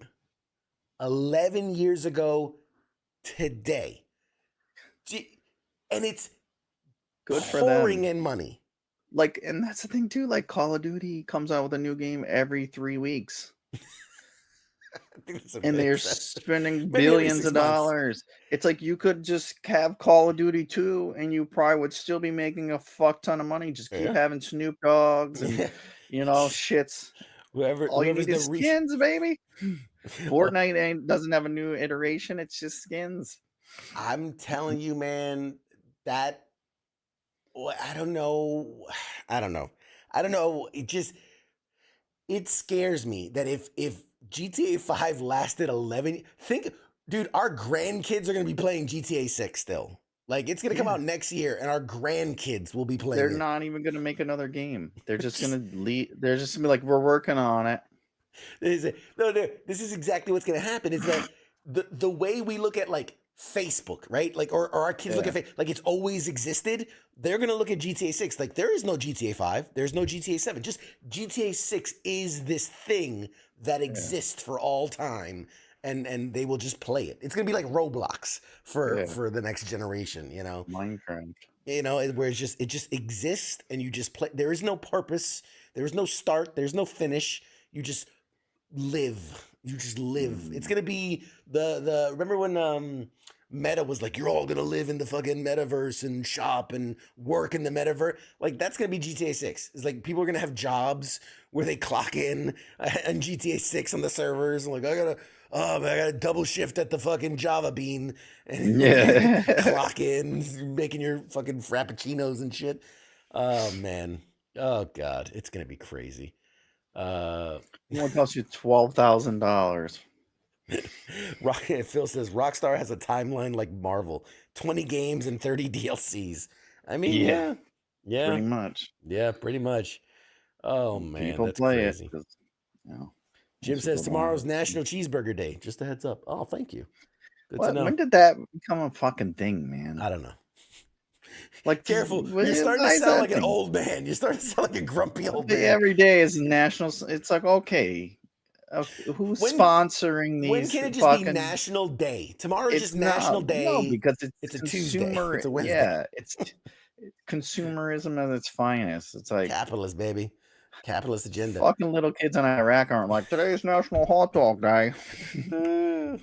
Fair enough. Like, so much money we have. Again, what a great country. National meaning of this nation, not worldwide. Just an excuse for fucking us to be fat and spend money. When's National Eat Like a Fat Ass Day? That's What do my you day. mean? Why do you have 36 donuts? It's fucking National Donut Day, you National fucking. Donut What are you, Day, a man. commie? Yeah, man.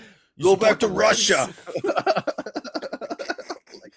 Oh, Jesus. I was one day, so it was like 3 different national, and I'm like, what the fuck? Yeah. The best is when they start doubling up and tripling up. Where you're like, That's what I meant. Like one day it was like 3 different national things. And I was like, why are you wearing green? It's National Tree Day.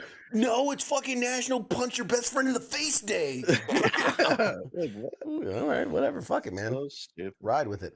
Let's see what else we got. So that was the Dead by Daylight news. Which now, after all that, I want to try the dating sim. I want to try the Dead by Daylight dating sim. Funny. I I was mean, gonna play it the other day, but I had to like update it. It was like 30 gigs, and I'm like, I didn't have the time. At the time, I and said, you gotta launch a Jesus match. Christ with these updates. You gotta Get plan. PTSD from Call of Duty. Like, You gotta fuck, I don't got 3 plan. days to download this You gotta shit. go. Okay, are we doing anything Saturday? Okay, I'm gonna block it. I'm gonna launch the game now to do all the updates, and then all start a 80 match so that I can match with someone and play on Saturday. You know, guys gotta ready? plan that shit We're ahead. gonna play Saturday. I'm gonna start it up on Wednesday. Yeah. Now I'm curious. Hooked on You. Let's see. Hooked on You. DBD. I'm curious because this is like, there's gotta. Wow. Welcome to Murderer's Island. Your companions, 4 dead, sexy killers who, underneath their murderous exteriors, just want a little romance. Flirt your way into their hearts, uncovering dark twists along the way. Will you find true love, forge friendships, or get hacked to pieces? Only you can decide. Oh man. Who's the character? Can you play as all the characters? I think you're trying to So like date you're like either... sitting there as Jason No. Voorhees, So like you trying to are... matchmake. No. That's the game I want to play. You are you, and you're trying to swoon either the Trapper, Michael the Huntress, the Wraith, or the Spirit. You know what I'm really into? Chainsaws. Really into chainsaws right now. Is And that and dude, they're all in chain like lube you're wearing? swimsuits and bikinis. Oh wow.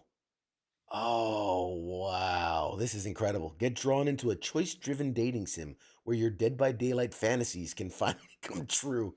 Order a tropical cocktail, take a long sip, and quench that thirst. This is real. And This that is got all approved like real. that. They're over like, fuck the PvP game. It's the dating game. That's where the Dating money is. sims. The dating That's game. where the money is. Oh man, this is... Does this cost this money? you gotta think too, aren't they? They're like a European developer. Like that shit's big over there. You got all those like Yeah. weird like Germans It's and Russians and shit. $10. It's like $10. it's like 50 rubles. Oh man. Oh dude. You're buying it now. He's like, fuck, what's that card? Yeah. Let me get my credit card real quick. No, chats aren't working. man. I don't know why. I don't have power to download this game real quick. Just got on. Hey, Captain Wayne, what's up? Magic the Gathering is getting bonkers? All right, tell me about it. Tell me about it. I was hardcore into MTG. All right. I was crazy about some MTG back in the day. But yeah, that's a long time ago. Let's see. What else? Did you watch the they've released the final trailer for the Venom movie? Did you watch that? God. I just... So there's like rumors It hurts. that they're gonna bring in the all black sword. The it was in the Necrosword? Thor movie. The Necrosword. Because in the comics, that was his, that was his weapon. Well, it's just wishful thinking. They haven't read the comic books, people. Yeah. They have not read the fucking comic books. You can tell if you've ever watched any of the movies. Any of the Sony movies. You can I didn't even watch part 2. Like, it's so bad. I didn't watch part 2. I only watched so the trailer, bad. and that was enough for me to know they didn't. There's no so Necro Sword coming. They have no idea who Noel is. They just threw him in there because they're like, we need somebody else. And again, now we're talking about a character that has... first Venom was what, early 80s? That's why it didn't go on in the Marvel universe, is because Sony had the rights. And it's like, no. Those guys are fucking just trying to get that cash. Cocaine is expensive. So Underestimate how much it costs. realistically, a character like Venom was what, early 80s, right? Early 80s is when he's introduced, which Yeah. relatively new when you consider some of these characters come from like the 30s. It was Lethal Protector. Leader Was like Protector. his big fucking break. Yes, but And that was like 92 or something. again, here's my point. As a character from the 80s, so that gives us damn near 40 years of material. And they're Same gonna amount of time as pull Deadpool. Too. they're gonna pull Null, which came out like 3 years ago. Yeah. You know what I mean? Like, don't you think? Don't get me wrong. The characters. I mean, first of all, we know they're gonna butcher it because they butcher every character. Yeah, But they the butchered character's Carnage, awesome. the greatest character ever. The character of Null is phenomenal, and they are going to shit all over it and ruin it for the comic books. But again, I just can't. I think it's fun. I read the things because I like the fan speculation. It's like, God, I wish I was that optimistic. It's Give him too much credit. And yeah. it's like, who's playing it? Who the fuck's playing Null? Fucking Kevin Hart. The rumor is it's going to be Norman Reedus, but I don't think it will Rock. be. I don't think it will be. That's the rumors that it's Norman Reedus. I don't think he'll do that. What I see the trailer, and what disheartens me so much is that's again, we talked about this a bit about changing the core concepts of who the character is. Eddie Brock and Venom, right? They've already stripped away that he's a bully, right? We've stripped that away. We've already stripped away Spider-Man. We've already stripped away how he came to be. We stripped away the Venom now is basically a pansy compared to his race, right? He's a coward. It's the mask. Yeah. It's not the mask. It's the mask. It's basically the mask. You know, it's all these things. And then one of the core concepts of the character is like that they're bonded so much so that it is painful to be separated. And in these movies, he's hopping around from person to person like it's fucking like it's no big Frogger. fucking deal. Yeah. You know, like, dude, in the one trailer alone, it's Venom Frog, Venom Horse, Venom Fish. We know there's Lady Venom. Like, we saw Venom Poodle. We saw Venom Baby. Yeah. Like, he's even just sitting there floating, talking to the head. Like, what the fuck? Point? Yeah. What's the point of it? And the idea that, like, again, from a movie perspective, I understand the whole talking to himself because you want to get, but realistically, Venom talks to himself in his head. He doesn't need to look at himself. They're one. They bond together. Not what makes the fucking character. They did that in the comic book because how else are you gonna get that across on a piece of paper? Yeah. It makes me so sad. It just makes me so sad because there's just never read any. But people see it. Venom. People go to see it too because in the beginning they still show the Marvel's Studios thing, and it's like it's not a fucking Marvel movie. It's not a Marvel movie. It's not. It's an association. Marvel with Marvel. needed money. Okay, they were gonna go bankrupt, and they sold all that shit, and they're allowed to still show the damn thing. You know how many times I get like, it says Marvel Studios in the front. And it's like, it's not. It's not. Oh, man. Heath, I know you're trolling. He's like, the Craven movie's going to be great. I know you're trolling. Excellent. I know you're trolling. Oh, man. I just... they pushed that back, too, because it's hot garbage. Yeah, because they're panicking.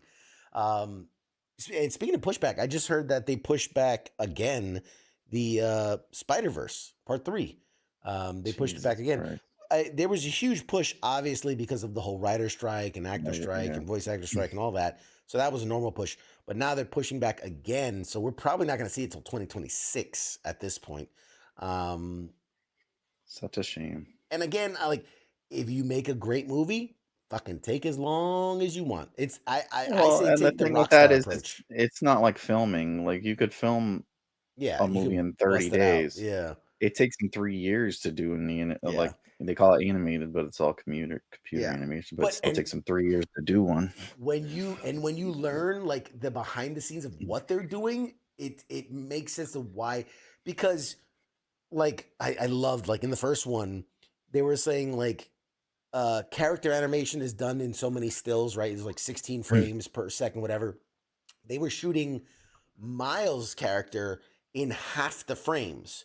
So it was to make it look more clunky and weird and awkward because like that was his Oh, so it kind of character. like skips It was around. like, yeah, Oh, he was like, and where Spider-Man's were shot in the 16 frames per second, so they seem smoother. And like it's the idea of like they're in it, they know it, they're in the vibe, and he's just trying. And little differences like that, or in the second movie when they had different animation styles for each character. You know, when you're in Gwen's world, it's watercolor, and when you're in this world, it's like the punk world, it was all torn to shreds and stuff. So like all this stuff, like okay, I get why it takes forever to make this stuff because, for God's sakes, I mean, it's yeah. that's a lot of. It's a lot of work. It's a lot of work, a lot of work. Most people do not make a lot of money. Captain Wayne, it was smoother because of all the spandex.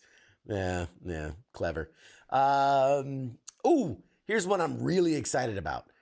I've said it for ages. One of my favorite all-time video games was Skate. The series Skate. Like Tony Hawk, don't get me wrong, it set a precedent. It created a whole genre, but Skate to me nailed skateboarding. It was so good. And at long last, they're rebooting the Skate franchise, and EA just announced that there's going to be an early access release window, and it's coming soon. So back in 2020, EA and a new studio called Full Circle revealed that they were rebooting the franchise. It was going to be called Skate. It's technically Skate 4, but they're just calling it Skate. Since that time, the development team behind the project has continued to provide routine updates on its status and has even made it playable in a closed testing phase.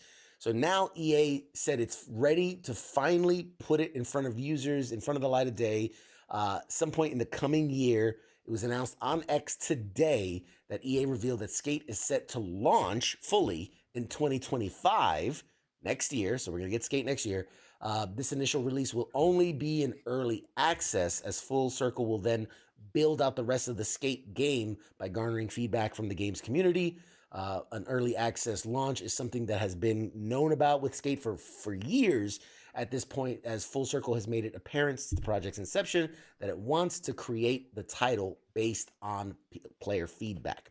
So I'm excited. I feel like that means, okay, like we have a core concept, right? This goes back to that DBD game. Like we have this core concept. We're happy with where it is. We know people are going to like it.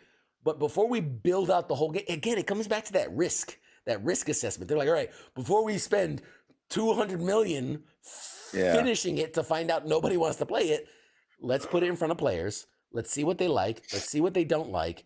And then once we get that feedback, we'll put the money in to make it as good as it can be. So I like that. I like it, but I want to play a Snoop Dogg. That's what. And then they say that, but it's like they just want to release it in November so people will buy it for Christmas. Pretty much. Phil, he says, I saw something from Tony Hawk about being in talks with Activision. Yeah, a lot of people are speculating there's going to be another Tony Hawk Pro Skater. They didn't outright say that. He just said very plainly, I'm in talks with Activision about a game. I feel like they did the the remaster, remastered, which it was nice, but I forgot how clunky those games were. Yeah.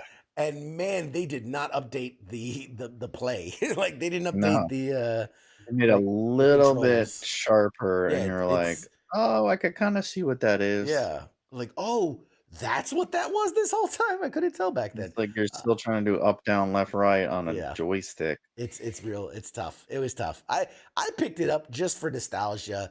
It was tough. It was tough to get back into those old skills. But anyway, I'm excited for Skate. I will absolutely pick it up. I'm gonna try to get the early access, man. Shit, because there ain't much for games, anyways. I was looking, I'm like, there ain't shit coming out. Games, it's gonna be a little tough. It's gonna be a little tough for a while. But I think it boils down to how risk averse a lot of these companies are getting, where they're like, it's just the juice ain't worth the squeeze. You know what I mean? Big money. It takes a long time to develop. We're talking about 3 years for a movie, cartoon movie. A game is 10 years. Yeah. By the time you release it, the technology you originally created it on is fucking ancient. Yep. So yeah, it's you're talking about it's There not worth are the squeeze when you can create the same game and license characters and make way more money than you would if you created a brand new game from scratch. It's true. It's absolutely true in that, like, there are games that spent 10 million, whatever it is, in their building, only to miss like the generational window, and then they have to invest like a 5 million into just upgrading the game as is, like no changes other than upscaling it so that it can Yeah. be on the next console. And then And it's yeah, like that's falls flat because it's like, yeah, it it was on feels like like a old console game, like an old generation game. Yeah, exactly. A couple more stories, and we'll shut this thing down. Watch Dogs, which is a great game from Ubisoft. The original was genre defining. The second one was, man, it was all right. It was all right. The third one, when they did, what was it, Watch Dogs Legion, was really great, really well done. Lots of reinvigoration into the franchise.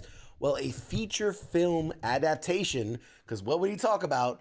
It's the gaming gold rush for movies and TV and games. So a Watch Dogs feature film adaptation of the fan favorite Ubisoft game has wrapped production. It is done. The film stars Tom Blythe, I believe it's pronounced, Markella Kavanaugh, and Sophie Wilde. So look out for that. special appearance by Kevin Hart and The Rock. Jack Black as Jack Black. as the watchdog, as an James actual dog. James Marsden. James Marsden.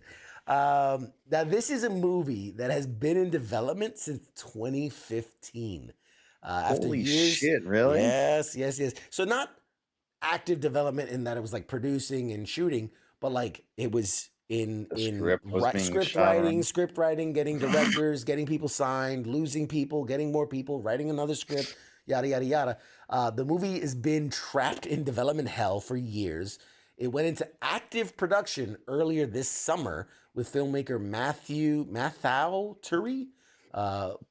I don't know, again, he's directing from a screenplay by Kristen LeBlanc and Victoria Bata. All these people that are so famous. Yeah. The film They're hails from making these people to do. The You do film- this movie, and then we'll let you do another. Yeah, we'll movie. finance your indie film. The film hails from New Regency and will likely be distributed. Here's the funny thing: will likely be distributed by Disney because the company New Regency was owned by 20th Century Fox, and Disney absorbed them early. It was last year, so yeah, it'll probably be released by Disney. Ubisoft made the announcement. I got to give him credit. If you know the Watch Dogs like world, the way they announced that the movie was done was really cute. It was runfilm_wrapped.exe, right? Because it's a world about hackers and stuff. So basically saying, and then they put hashtag watchdogsmovie.mp4 greater than filming. Basically saying, hey, we wrapped production of the movie. So very cute, very tongue in cheek. I like it. Clever. The Watch Dogs franchise has a broad set of different types of gameplay, ranging from shooter levels to puzzles. The result is an immersive world where the basic vibe is more important than any one story. There are 3 games from 2014 to 2020, as well as a number of tie-in novels and comics, etc. Back in 2019, there was even an animated series being developed, but that never happened. It was just another thing that got stuck. So we don't have a release window for Watch Dogs the movie, but it won't be too long. You got to figure if they've just finished production, you figure maybe December, January, February time, we maybe see this movie coming out. We'll see. It's just gonna be like the movie Hackers with Angelina Jolie, just like modern. Possibly. Just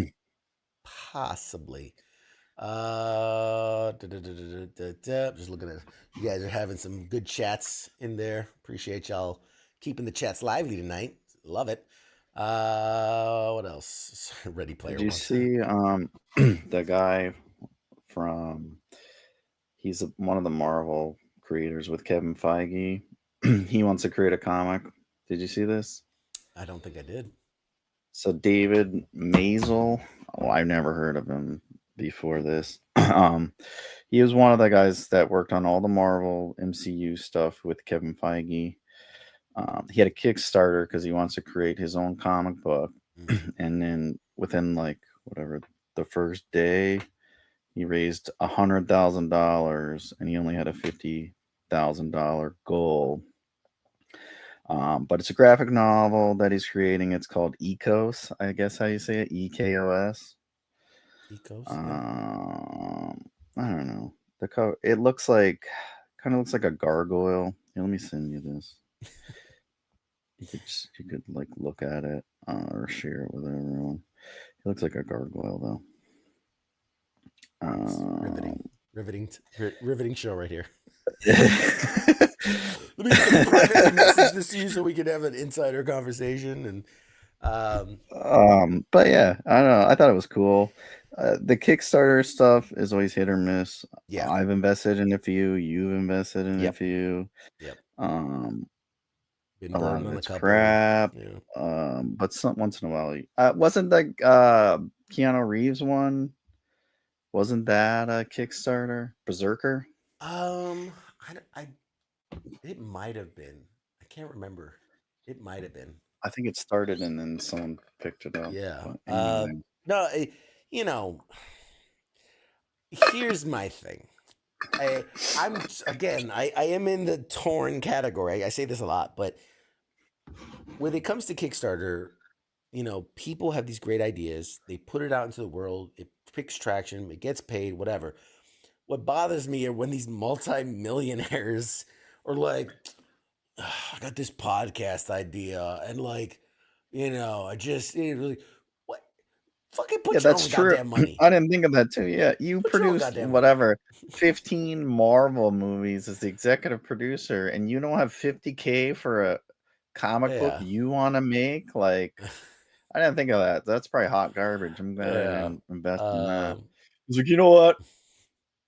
I don't really like the story, but I like money. I like money. If the people like it, then I'll make a lot of money. I don't know. I probably want someone to make it into a movie. Couple. So from Heath, how's the Missing Finger graphic novel going? Better than Ecos. Updates We're not 100K on Kickstarter, but we got the page. The Kickstarter's coming. The Kickstarter's coming for the Missing Finger graphic novel. $10 goal. Yeah. Says CQ, I know you know the answer to this. Is there a Stan Lee biopic out? Or if one is planned, that would be hit theaters if done right. So there is not one out. I think there's a couple of like unauthorized documentary style ones. There's not an official one from his estate yet. I'm so sure that people are kicking around one in Hollywood. There has to be. There's no material there. For Stan Lee, the guy that created the Marvel Universe? Yeah. Okay, Boomer. What does he do? He sits behind a desk and he writes. Did you see the movie about how Wonder Woman was created? That was a fascinating movie. No, I didn't, because Wonder Woman's a terrible character. It was a shitty movie, and nobody gives a shit. No, but the story about the guy who created Wonder Woman, like he was in like this 3-way love triangle that involved BDSM and all this other stuff, and that's how. When I tell you that's how Wonder Woman came about, true story. Trust me, Stan Lee's not that interesting. I've met him several times. Did I ever tell you about the time I met Stan Lee? I was there, fucker. Remember that guy, that crippled guy you pushed out of the way and he fell over? That was me. Oh, okay, yeah. Yeah, I mean, I know a lot about Stan Lee, but it's not interesting. Even like Walt Disney, it's like, yeah. He did a lot, but he's not that interesting. Like, everyone grew up poor back then. It was the fucking depression. Nobody had money.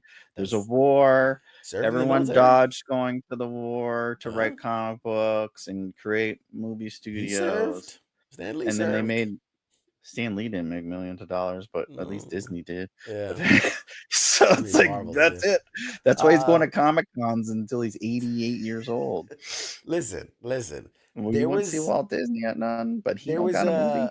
a fan made poster of like it was a fake Stan Lee biopic, but they had Bryan Cranston with like the Stanley stash because he did a movie called I forget what it was like The Infidel or The Insider or something like that. And Yeah. in the movie he had the shades and he looked very much like a young Stan Lee. And so somebody like edited the poster and was like Stan Lee, the true story, the marvelous story, or whatever it was. And I was like, oh man, I would kill for a Bryan Cranston, Excelsior. Stanley say. Uh, you're getting some love from the chest. Go to sleep, Mike. You're depressing. Another one says, fire this guy.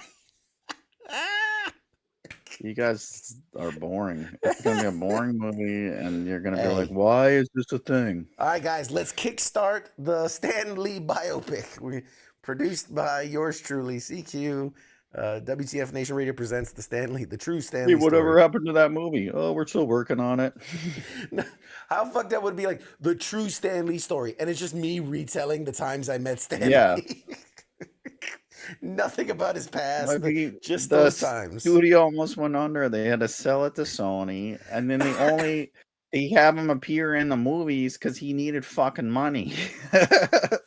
So they paid him to be in the fucking movies. Yeah. It's like, yeah, he created some shit, but it's like, yeah, You the got greatest stories of all time, but it's not like there's nothing spectacular there. Like, I got this idea. what about astonishing or uncanny or friendly or no Yeah. amazing? Scott, you got one, man. Scott says if you fire Mike, I'm out. Exactly.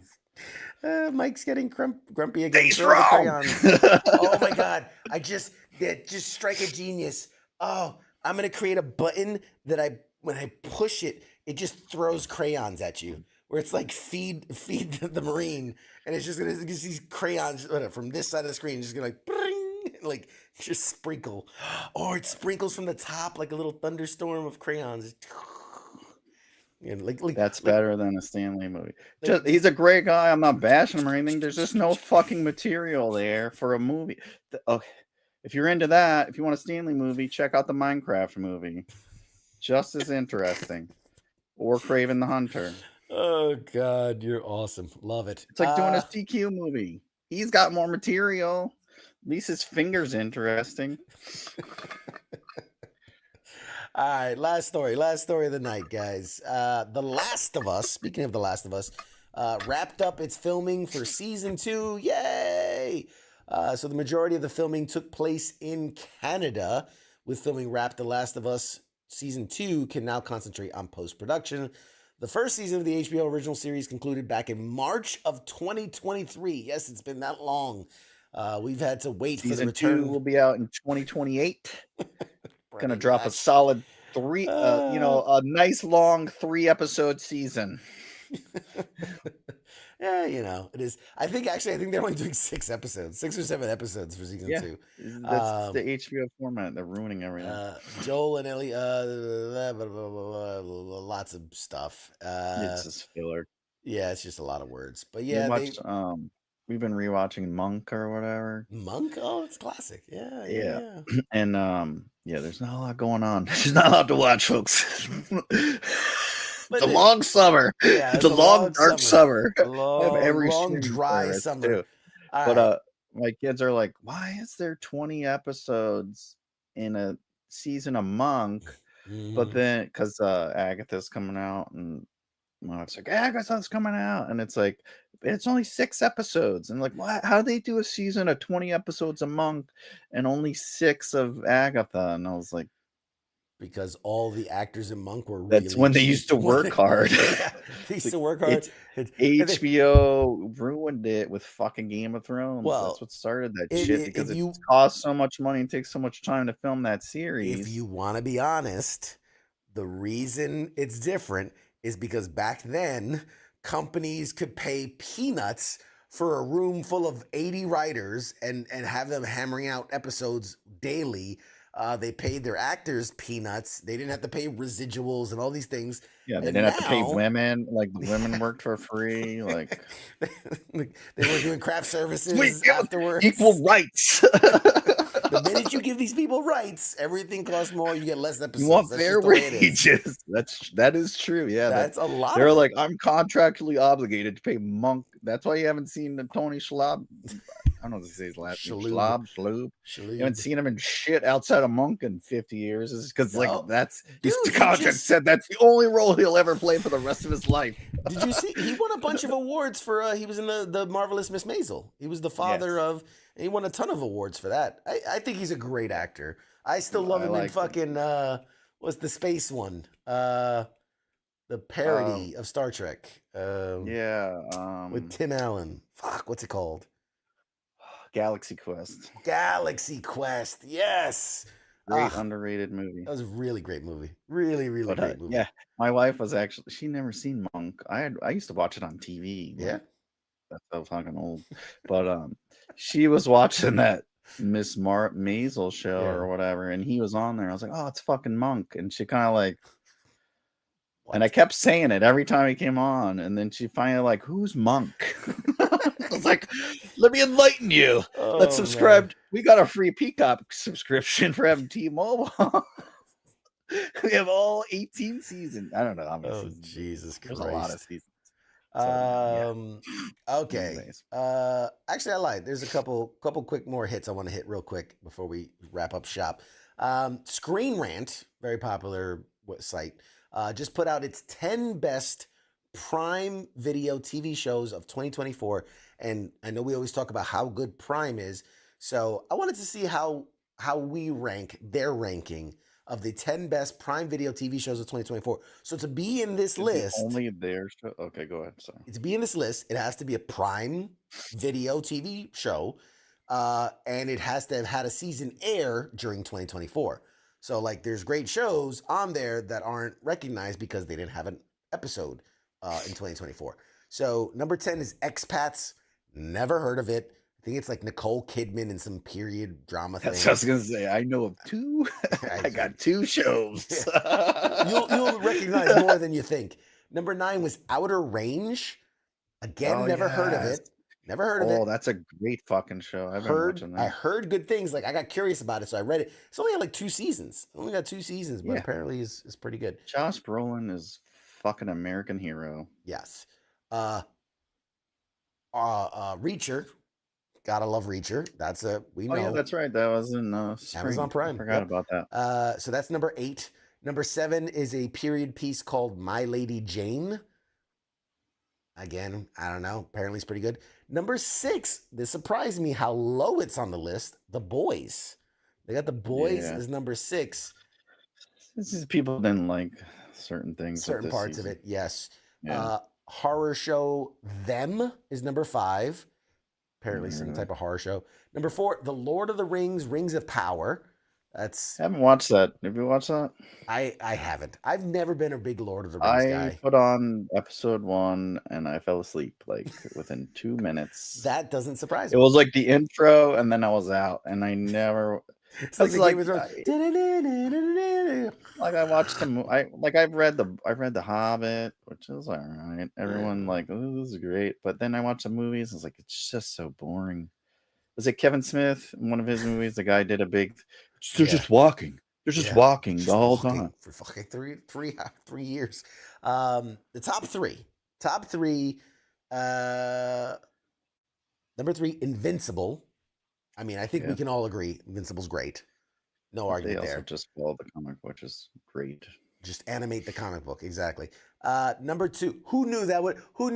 He's successful. Just animate the fucking shit on the page. You mean this material people this thing that sold billions of copies. This little book? Just make it move between the panels. Like a tiny magazine. What do you mean? Oh, God. Number 2, Mr. and Mrs. Smith. I'm a little surprised. Apparently, is very, very good. I saw that. I think they won like a fucking Emmy, or they were nominated. They won some awards. They won some awards.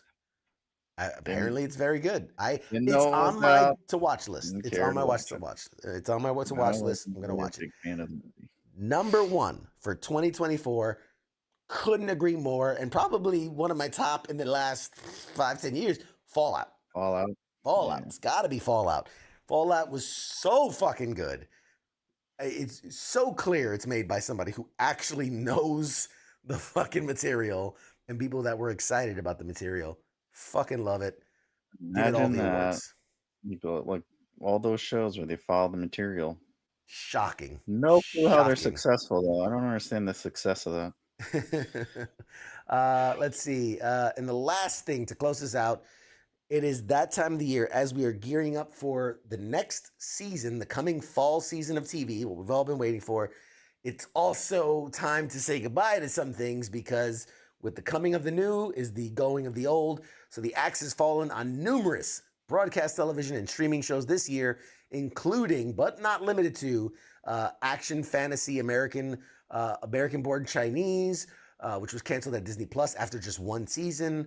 There was Oh yeah. the pirate rom-com Our Flag Means Death. That was pretty good. It was canceled on Max after 2 seasons.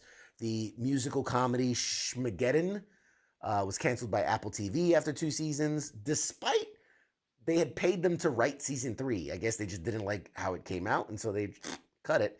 I've never heard of this one, but there's a I'm going to read it exactly as written. Porno mag drama comedy called Minx, which was canceled Oh on yeah. Stars after it was picked up and saved when it was canceled on Max. So it streamed one season on Max, got canceled, got picked up by Stars, did a second season, and now is canceled on Stars. Your shit's bad if Stars is like, Stars is like, we'll nah, pass. can't After make we it. paid for it, Stars is like, they Let's only see. have 4 shows they make. Several series are saying goodbye this year as well on their own terms, including Tom Selleck's long-running police family drama, Blue Bloods, which is bowing out after 14 seasons. Shit, what's Donnie Wahlberg gonna do now? Taylor Sheridan's hit contemporary western Yellowstone, set to end when it airs its final episodes of season 5 in November on Paramount Network, while also launching new spin-offs, because obviously that's like the thing. You got a spin-off of other spin-offs. Other shows previously announced to be saying goodbye after their next seasons are, let's see, Cobra Kai. We knew Cobra Kai was ending. Good Omens, which if you know the show, you know the I show. like that show. Michael, they do funny YouTube Yes. or reels. So interesting. You might want to read into this afterwards. They're in the midst of the third and final season. They've shut down production because there are some allegations coming out that are not favorable. So they've literally shut down production of season 3. So we'll see what shakes with that. The Handmaid's Tale's ending, Outlander, Stranger Things, and that creepy that stalker show You. That's another one that's ending. Oh yeah. Yeah. So there's quite a number of CLT, shows. that show's finally ending. Yeah, there are quite a few shows that are finally kind of wrapping things up. So hopefully we'll see some. What We Do in the Shadows is ending. In its Really? Yeah, they're gonna end that show. There's a number of shows that are kind of setting off into the sunset. So we'll see. There's actually a much longer list. I kind of just picked and chose from the ones that You thought were more prominent, but yeah, there's cuts across the board, dude. Apple, Peacock, Netflix, everybody's just dropping shows left and right. So we'll Apple see. Apple shows though, like they kind of suck. Like everyone, like they always get these high praise, and it's like every time I watch, it's like so fucking boring. I mean, you gotta be specific because I've seen like at least 5 or 6 shows on Apple that I was like, man, that's fucking good. Shows like Out of like Silo. 30, they don't have a lot, but it's No, like they've got a handful. Yeah, Silo is really good. That's coming out. Second season's coming out soon. Sunny, which just finished, or it's soon to be wrapping up its first season. I liked, but I'm into that kind of sci-fi, weird, like comma dramedy kind of thing. What was the other one that I saw that was really good? There's the one like where Can't think of it. what is it? It's like a moon. They go to the moon or whatever. Fuck, what is that called? Go to the moon. I started watching it, but it was pretty good. They go to Mars or something instead of the moon. But it's like back in the 60s and shit. It's on Apple. I was gonna say, is that with that's not the one with Scarlett Johansson? No. No. It's Is like that nobody something? ever heard of. Yeah. It's one of their popular shows. But they, Severance. like, Dude, have you watched Severance? I really like Severance. That's a real mindfuck of a show. I saw there's Presumed Innocence, which I wanted to watch because I like the Gyllenhaals, but You it like the looks boring. Balls. You love the Balls. Dark Matter, everyone says is good. I didn't watch it. Slow Horses, I heard was good. I wanted to watch that. I'll tell you right now. So these are shows that me and the old lady, like, we love to, for whatever I reason, watched like Sugar. I tried to watch. It was Sugar. boring. Masters of the Air. Masters of the Air was Masters of good. the Air. Oh yeah, that was. But they started for HBO, but HBO didn't want to pay them. Yeah. Let's see. Fuck the Vince Vaughn show that's out now. It's kind of boring. Yeah, For All Mankind. That's For All Mankind. That was pretty good. Yeah. I like that. Yeah, Bad Monkey, which is the new Vince Vaughn one. I'm trying to get into it, and I'm struggling. It's hard, yeah. But dude, Ted Lasso, you can't. That was like go their wrong. first show. Like they had Ted Lasso and then the morning show. The morning show. I like the morning show. They did Manhunt, which was good. And then they got some good stuff, man. They got some good stuff. The guy, what's the guy from the fucking not the Huntsman. The is it the Huntsman? That English. Oh shit. You're doing great. He did a movie, Blackbird. That was a fucking excellent show. That was really good. That was really good. I enjoyed Blackbird. Monarch, I haven't seen yet, but I've heard really good things about Monarch. It's like, I don't know. I had high hopes, but it's nothing. No. Mythic Quest is supposed to be really good. Shrinking's supposed to be really good. They make it seem funnier than it is. I watched like the first season of Mythic Quest, and I was like, Severance, man. I highly recommend. I mean, if you like those good? Like really good like mindfuck shows, man, Severance is really good. I like those. What about Shrinking? Did you ever watch that? I'm not big on Harrison Ford anymore. He's kind of like me. He's old me. Yeah, he's old and cranky. So here's the thing with Shrinking. I enjoyed it for what it was. Is it great? No, but it was decent. But it literally, his character is basically just old man Harrison Ford. So I felt like every scene they were just like, all right, Harrison, come in here and just act natural. He's like, I don't want to be here. Basically, like every episode, he's just like, and then people just acting around him, and then they're like, all right, end scene. It's all right. It's all right. But no, yeah, morning show, Ted Lasso, Silo, Severance. Sunny was pretty good. They're all. I'll take it. Anywho, was that the last thing I had? I think that was the last thing I had.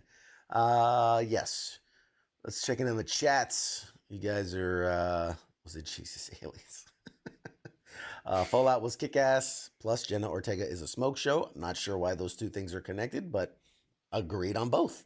Whatever happened to Dark Matter? Yeah, wasn't in that. Whatever happened to Dark Matter? I don't know.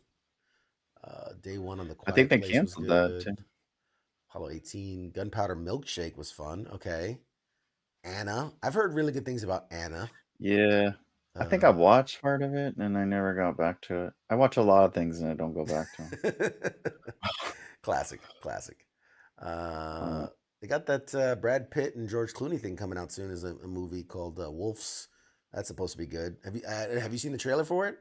No. It's interesting. So basically, well, what the trailer shows, because sometimes the trailer doesn't really show what it is, but what the trailer shows is that they're both kind of like cleanup guys. Like when a murder happens, they're kind of the guy you call and they clean it up. Yeah, and then they show up at the same time. Yeah, they show up at the same time, and then it's like a who's in control kind of thing, and it's a whole thing. I don't think George Clooney's a good actor. He acts the same way in every movie. Very schmarmy. I always the word that Yeah, comes to mind when I think of George Clooney is very schmarmy. I yeah. know it's not a word, but it's what comes to mind. Schmarmy. Did Very you ever schmarmy. watch that The Shogun on Hulu? Oh man, I was like in my He head, I just was like, all won right, like 1,000 Emmys. yeah, they won like all the You're Emmys. like all of them. Here you go. It's just- Don't say we're racist. they, Here, they just we're not melted the them Academy. all. They melted them all into one giant Emmy. It's like a giant, yeah. Like the They Game made of it into a Thrones chair, the samurai throne. sword. It's just Yeah, Emmys just sticking out Emmys. of a chair. That's season Yes. 2. Yes. The battle for the Emmy chair. The Emmy chair. No, I watched it. I'm like, well, I'm halfway through it. Another thing I started, I got like ADD with shows. Um, but it's actually good. And I like, I've heard good well, I read things. all my shows because I can't fucking hear, but I always have the subtitles on. But I have the subtitles on and the show subtitled. I'm not So it goes racist. over the subtitles. It's like foreign language. And it's like, yeah, bitch, I'm trying to fucking read it. Your subtitles are subtitled.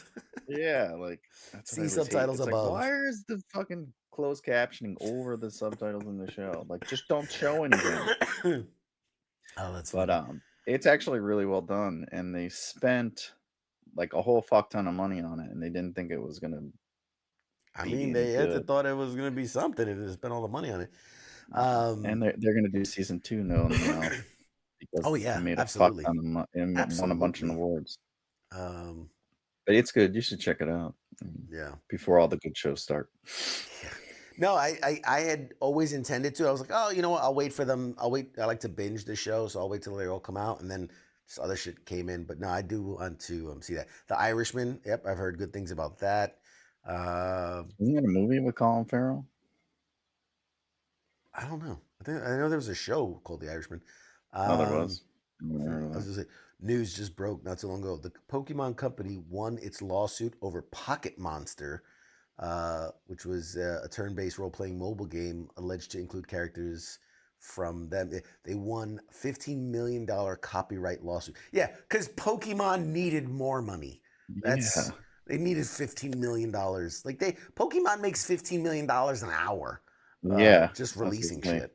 But yeah, Jesus they won Christ. a I $15 can't million believe dollar that's lawsuit. still popular. Talk about stupid.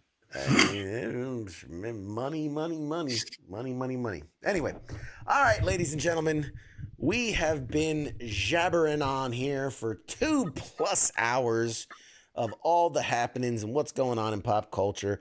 I want to thank you all for hanging out with us, keeping the chats so lively tonight.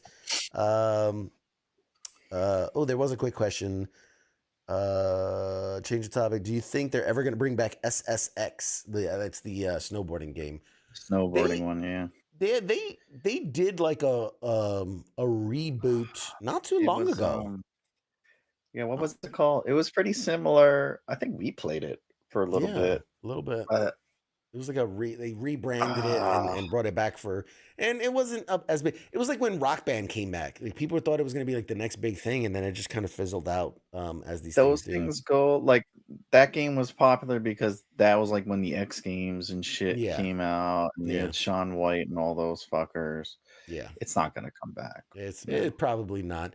I just they just announced a game that struck me from like my childhood. I don't know if people remember Jet Set Radio or Jet Set Future. It was this wild concept of like it was like Japanese inspired, but like they're graffiti artists, but they're on rollerblades, and you're like grinding and then tagging and like it was just Oh wild yeah, game, yeah. wild game. And a company I guess bought the rights, and they're gonna try to like bring that franchise back, but in like a new, fun, interesting way. That one, another one from the Crazy Taxi. Who remembers Crazy Taxi? That They're shit was bringing that back. awesome. They did already. They brought back Crazy Taxi. I mean, it's out. It's available. And I don't even think it's much. I think it's like $15. But it's like a reskinned, updated Crazy Taxi. You just driving a taxi, doing flips and shit, and dropping off passengers. But I saw their what is it? I think it's a mobile game. I don't know. I play it at like Dave and Buster's. The game with the bird. How's it called? Like Flappy Hungry Bird. Flappy Bird. They're Yeah. coming out with that. Yeah, New ideas are too expensive. Just fucking copy some old shit and hope nostalgia People wins. play it. Yeah. People play it. Alrighty. So for all of our faithfuls, for all of our new people that might be joining us for the first time on the TikToks and Instagrams and things, let's take a look around what we got going on here at WTF Nation Radio. You've got us right here, Tuesday night, CQ, Mad Mike, Pop Culture Start Warrior. of the week. Everyone knows the week starts on Tuesday. Everyone knows starting on Tuesday. That's what we do. Tomorrow, Wednesday, we've got the Smoke Pit with Radar and TZ. Thursday, Sergeant's Time with Ice and Spanky. Ice is back and better than ever. Friday, every other Friday, this is an off Friday. The next Friday will be on FTX, Friday Night Tabletop Exercise. Saturdays, weekend co-ops with Nemo. The Sundays is the sports bar with King and Coach. And if I do say so myself, we have our WTF Nation Radio Listeners League. And, I might be 2-0. I might be 2-0 in the Listeners League, You might want to keep an eye out for your boy because I'm coming for the crown, baby. This is my year. Mad Mike, how you feeling? Come back. Just replay this same episode this clip last year. Mm-hmm. Mm-hmm. And then go forward 3 more episodes when CQ refuses to talk about fantasy football anymore. First of all, last year I sucked out the gate. The same I lost shit the first every couple year. I games. was like, I'm so great. And then it's like, what's fantasy football? I don't fucking play fantasy football. You gotta live in the moment, baby. Tennis season. It's tennis season. Everybody knows this is lacrosse season, okay? It's fucking lacrosse season. Pickleball. Pickleball World Tour is out now. Who cares about football? You laugh, but I picked up Pickleball World Tour on Xbox. Dude, I was watching Fires. If you have a Fire Stick, they have like free TV, and they have a fucking pickleball channel. And I was left it on, and I went to go to the bathroom, and I came back, and I was watching it, let me see what pickleballs I don't know how to play it. It's and then very popular right now. My kid came in, and we were watching the grand tournament, the World Series, and then I was like, all right, you gotta go to bed. And she's like, let me know who wins. So we watched it for 10 minutes. Oh man, that's so good. What the fuck? That's so good. So yeah, fantasy football. And Monday edition with Ice and Massey. They were back last night and they were giving it real good. So yeah, that's what we got around the. Not anything next week. It was just us. Nothing to announce just yet. Possibly. There's things in the works. There's things cooking. Possibly. But all right, ladies and gentlemen, thank you so much to all of you amazing people that hung out, tuned in, watched.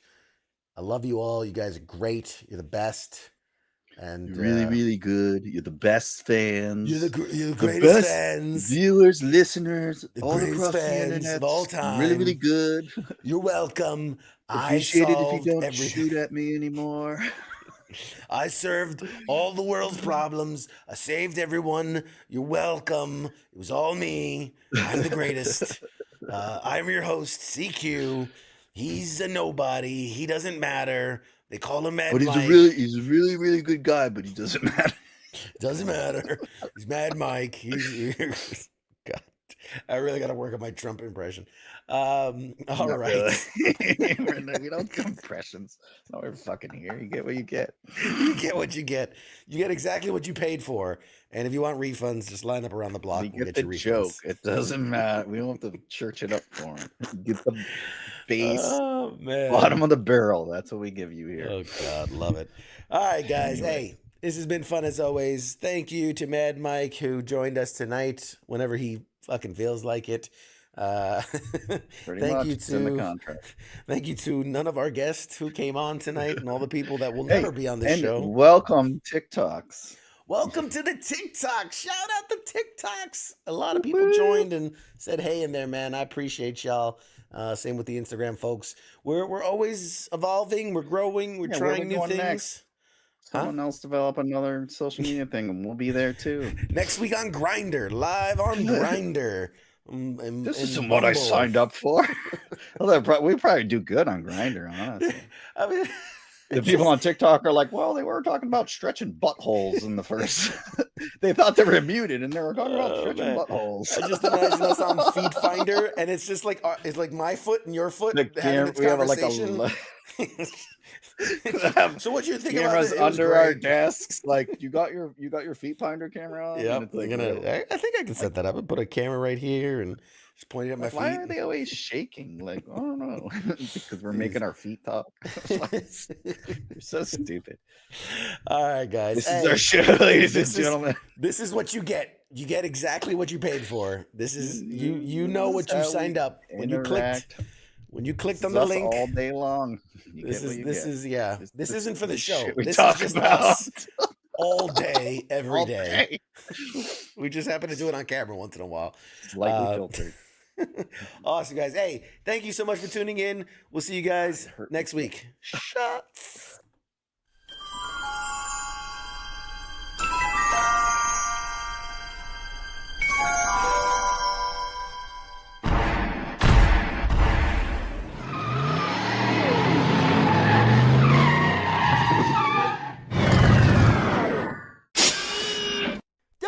Doc! Oh, no! We're too late! We missed it! Oh, jeez, this is heavy. Wait a minute, Doc, I got a time machine.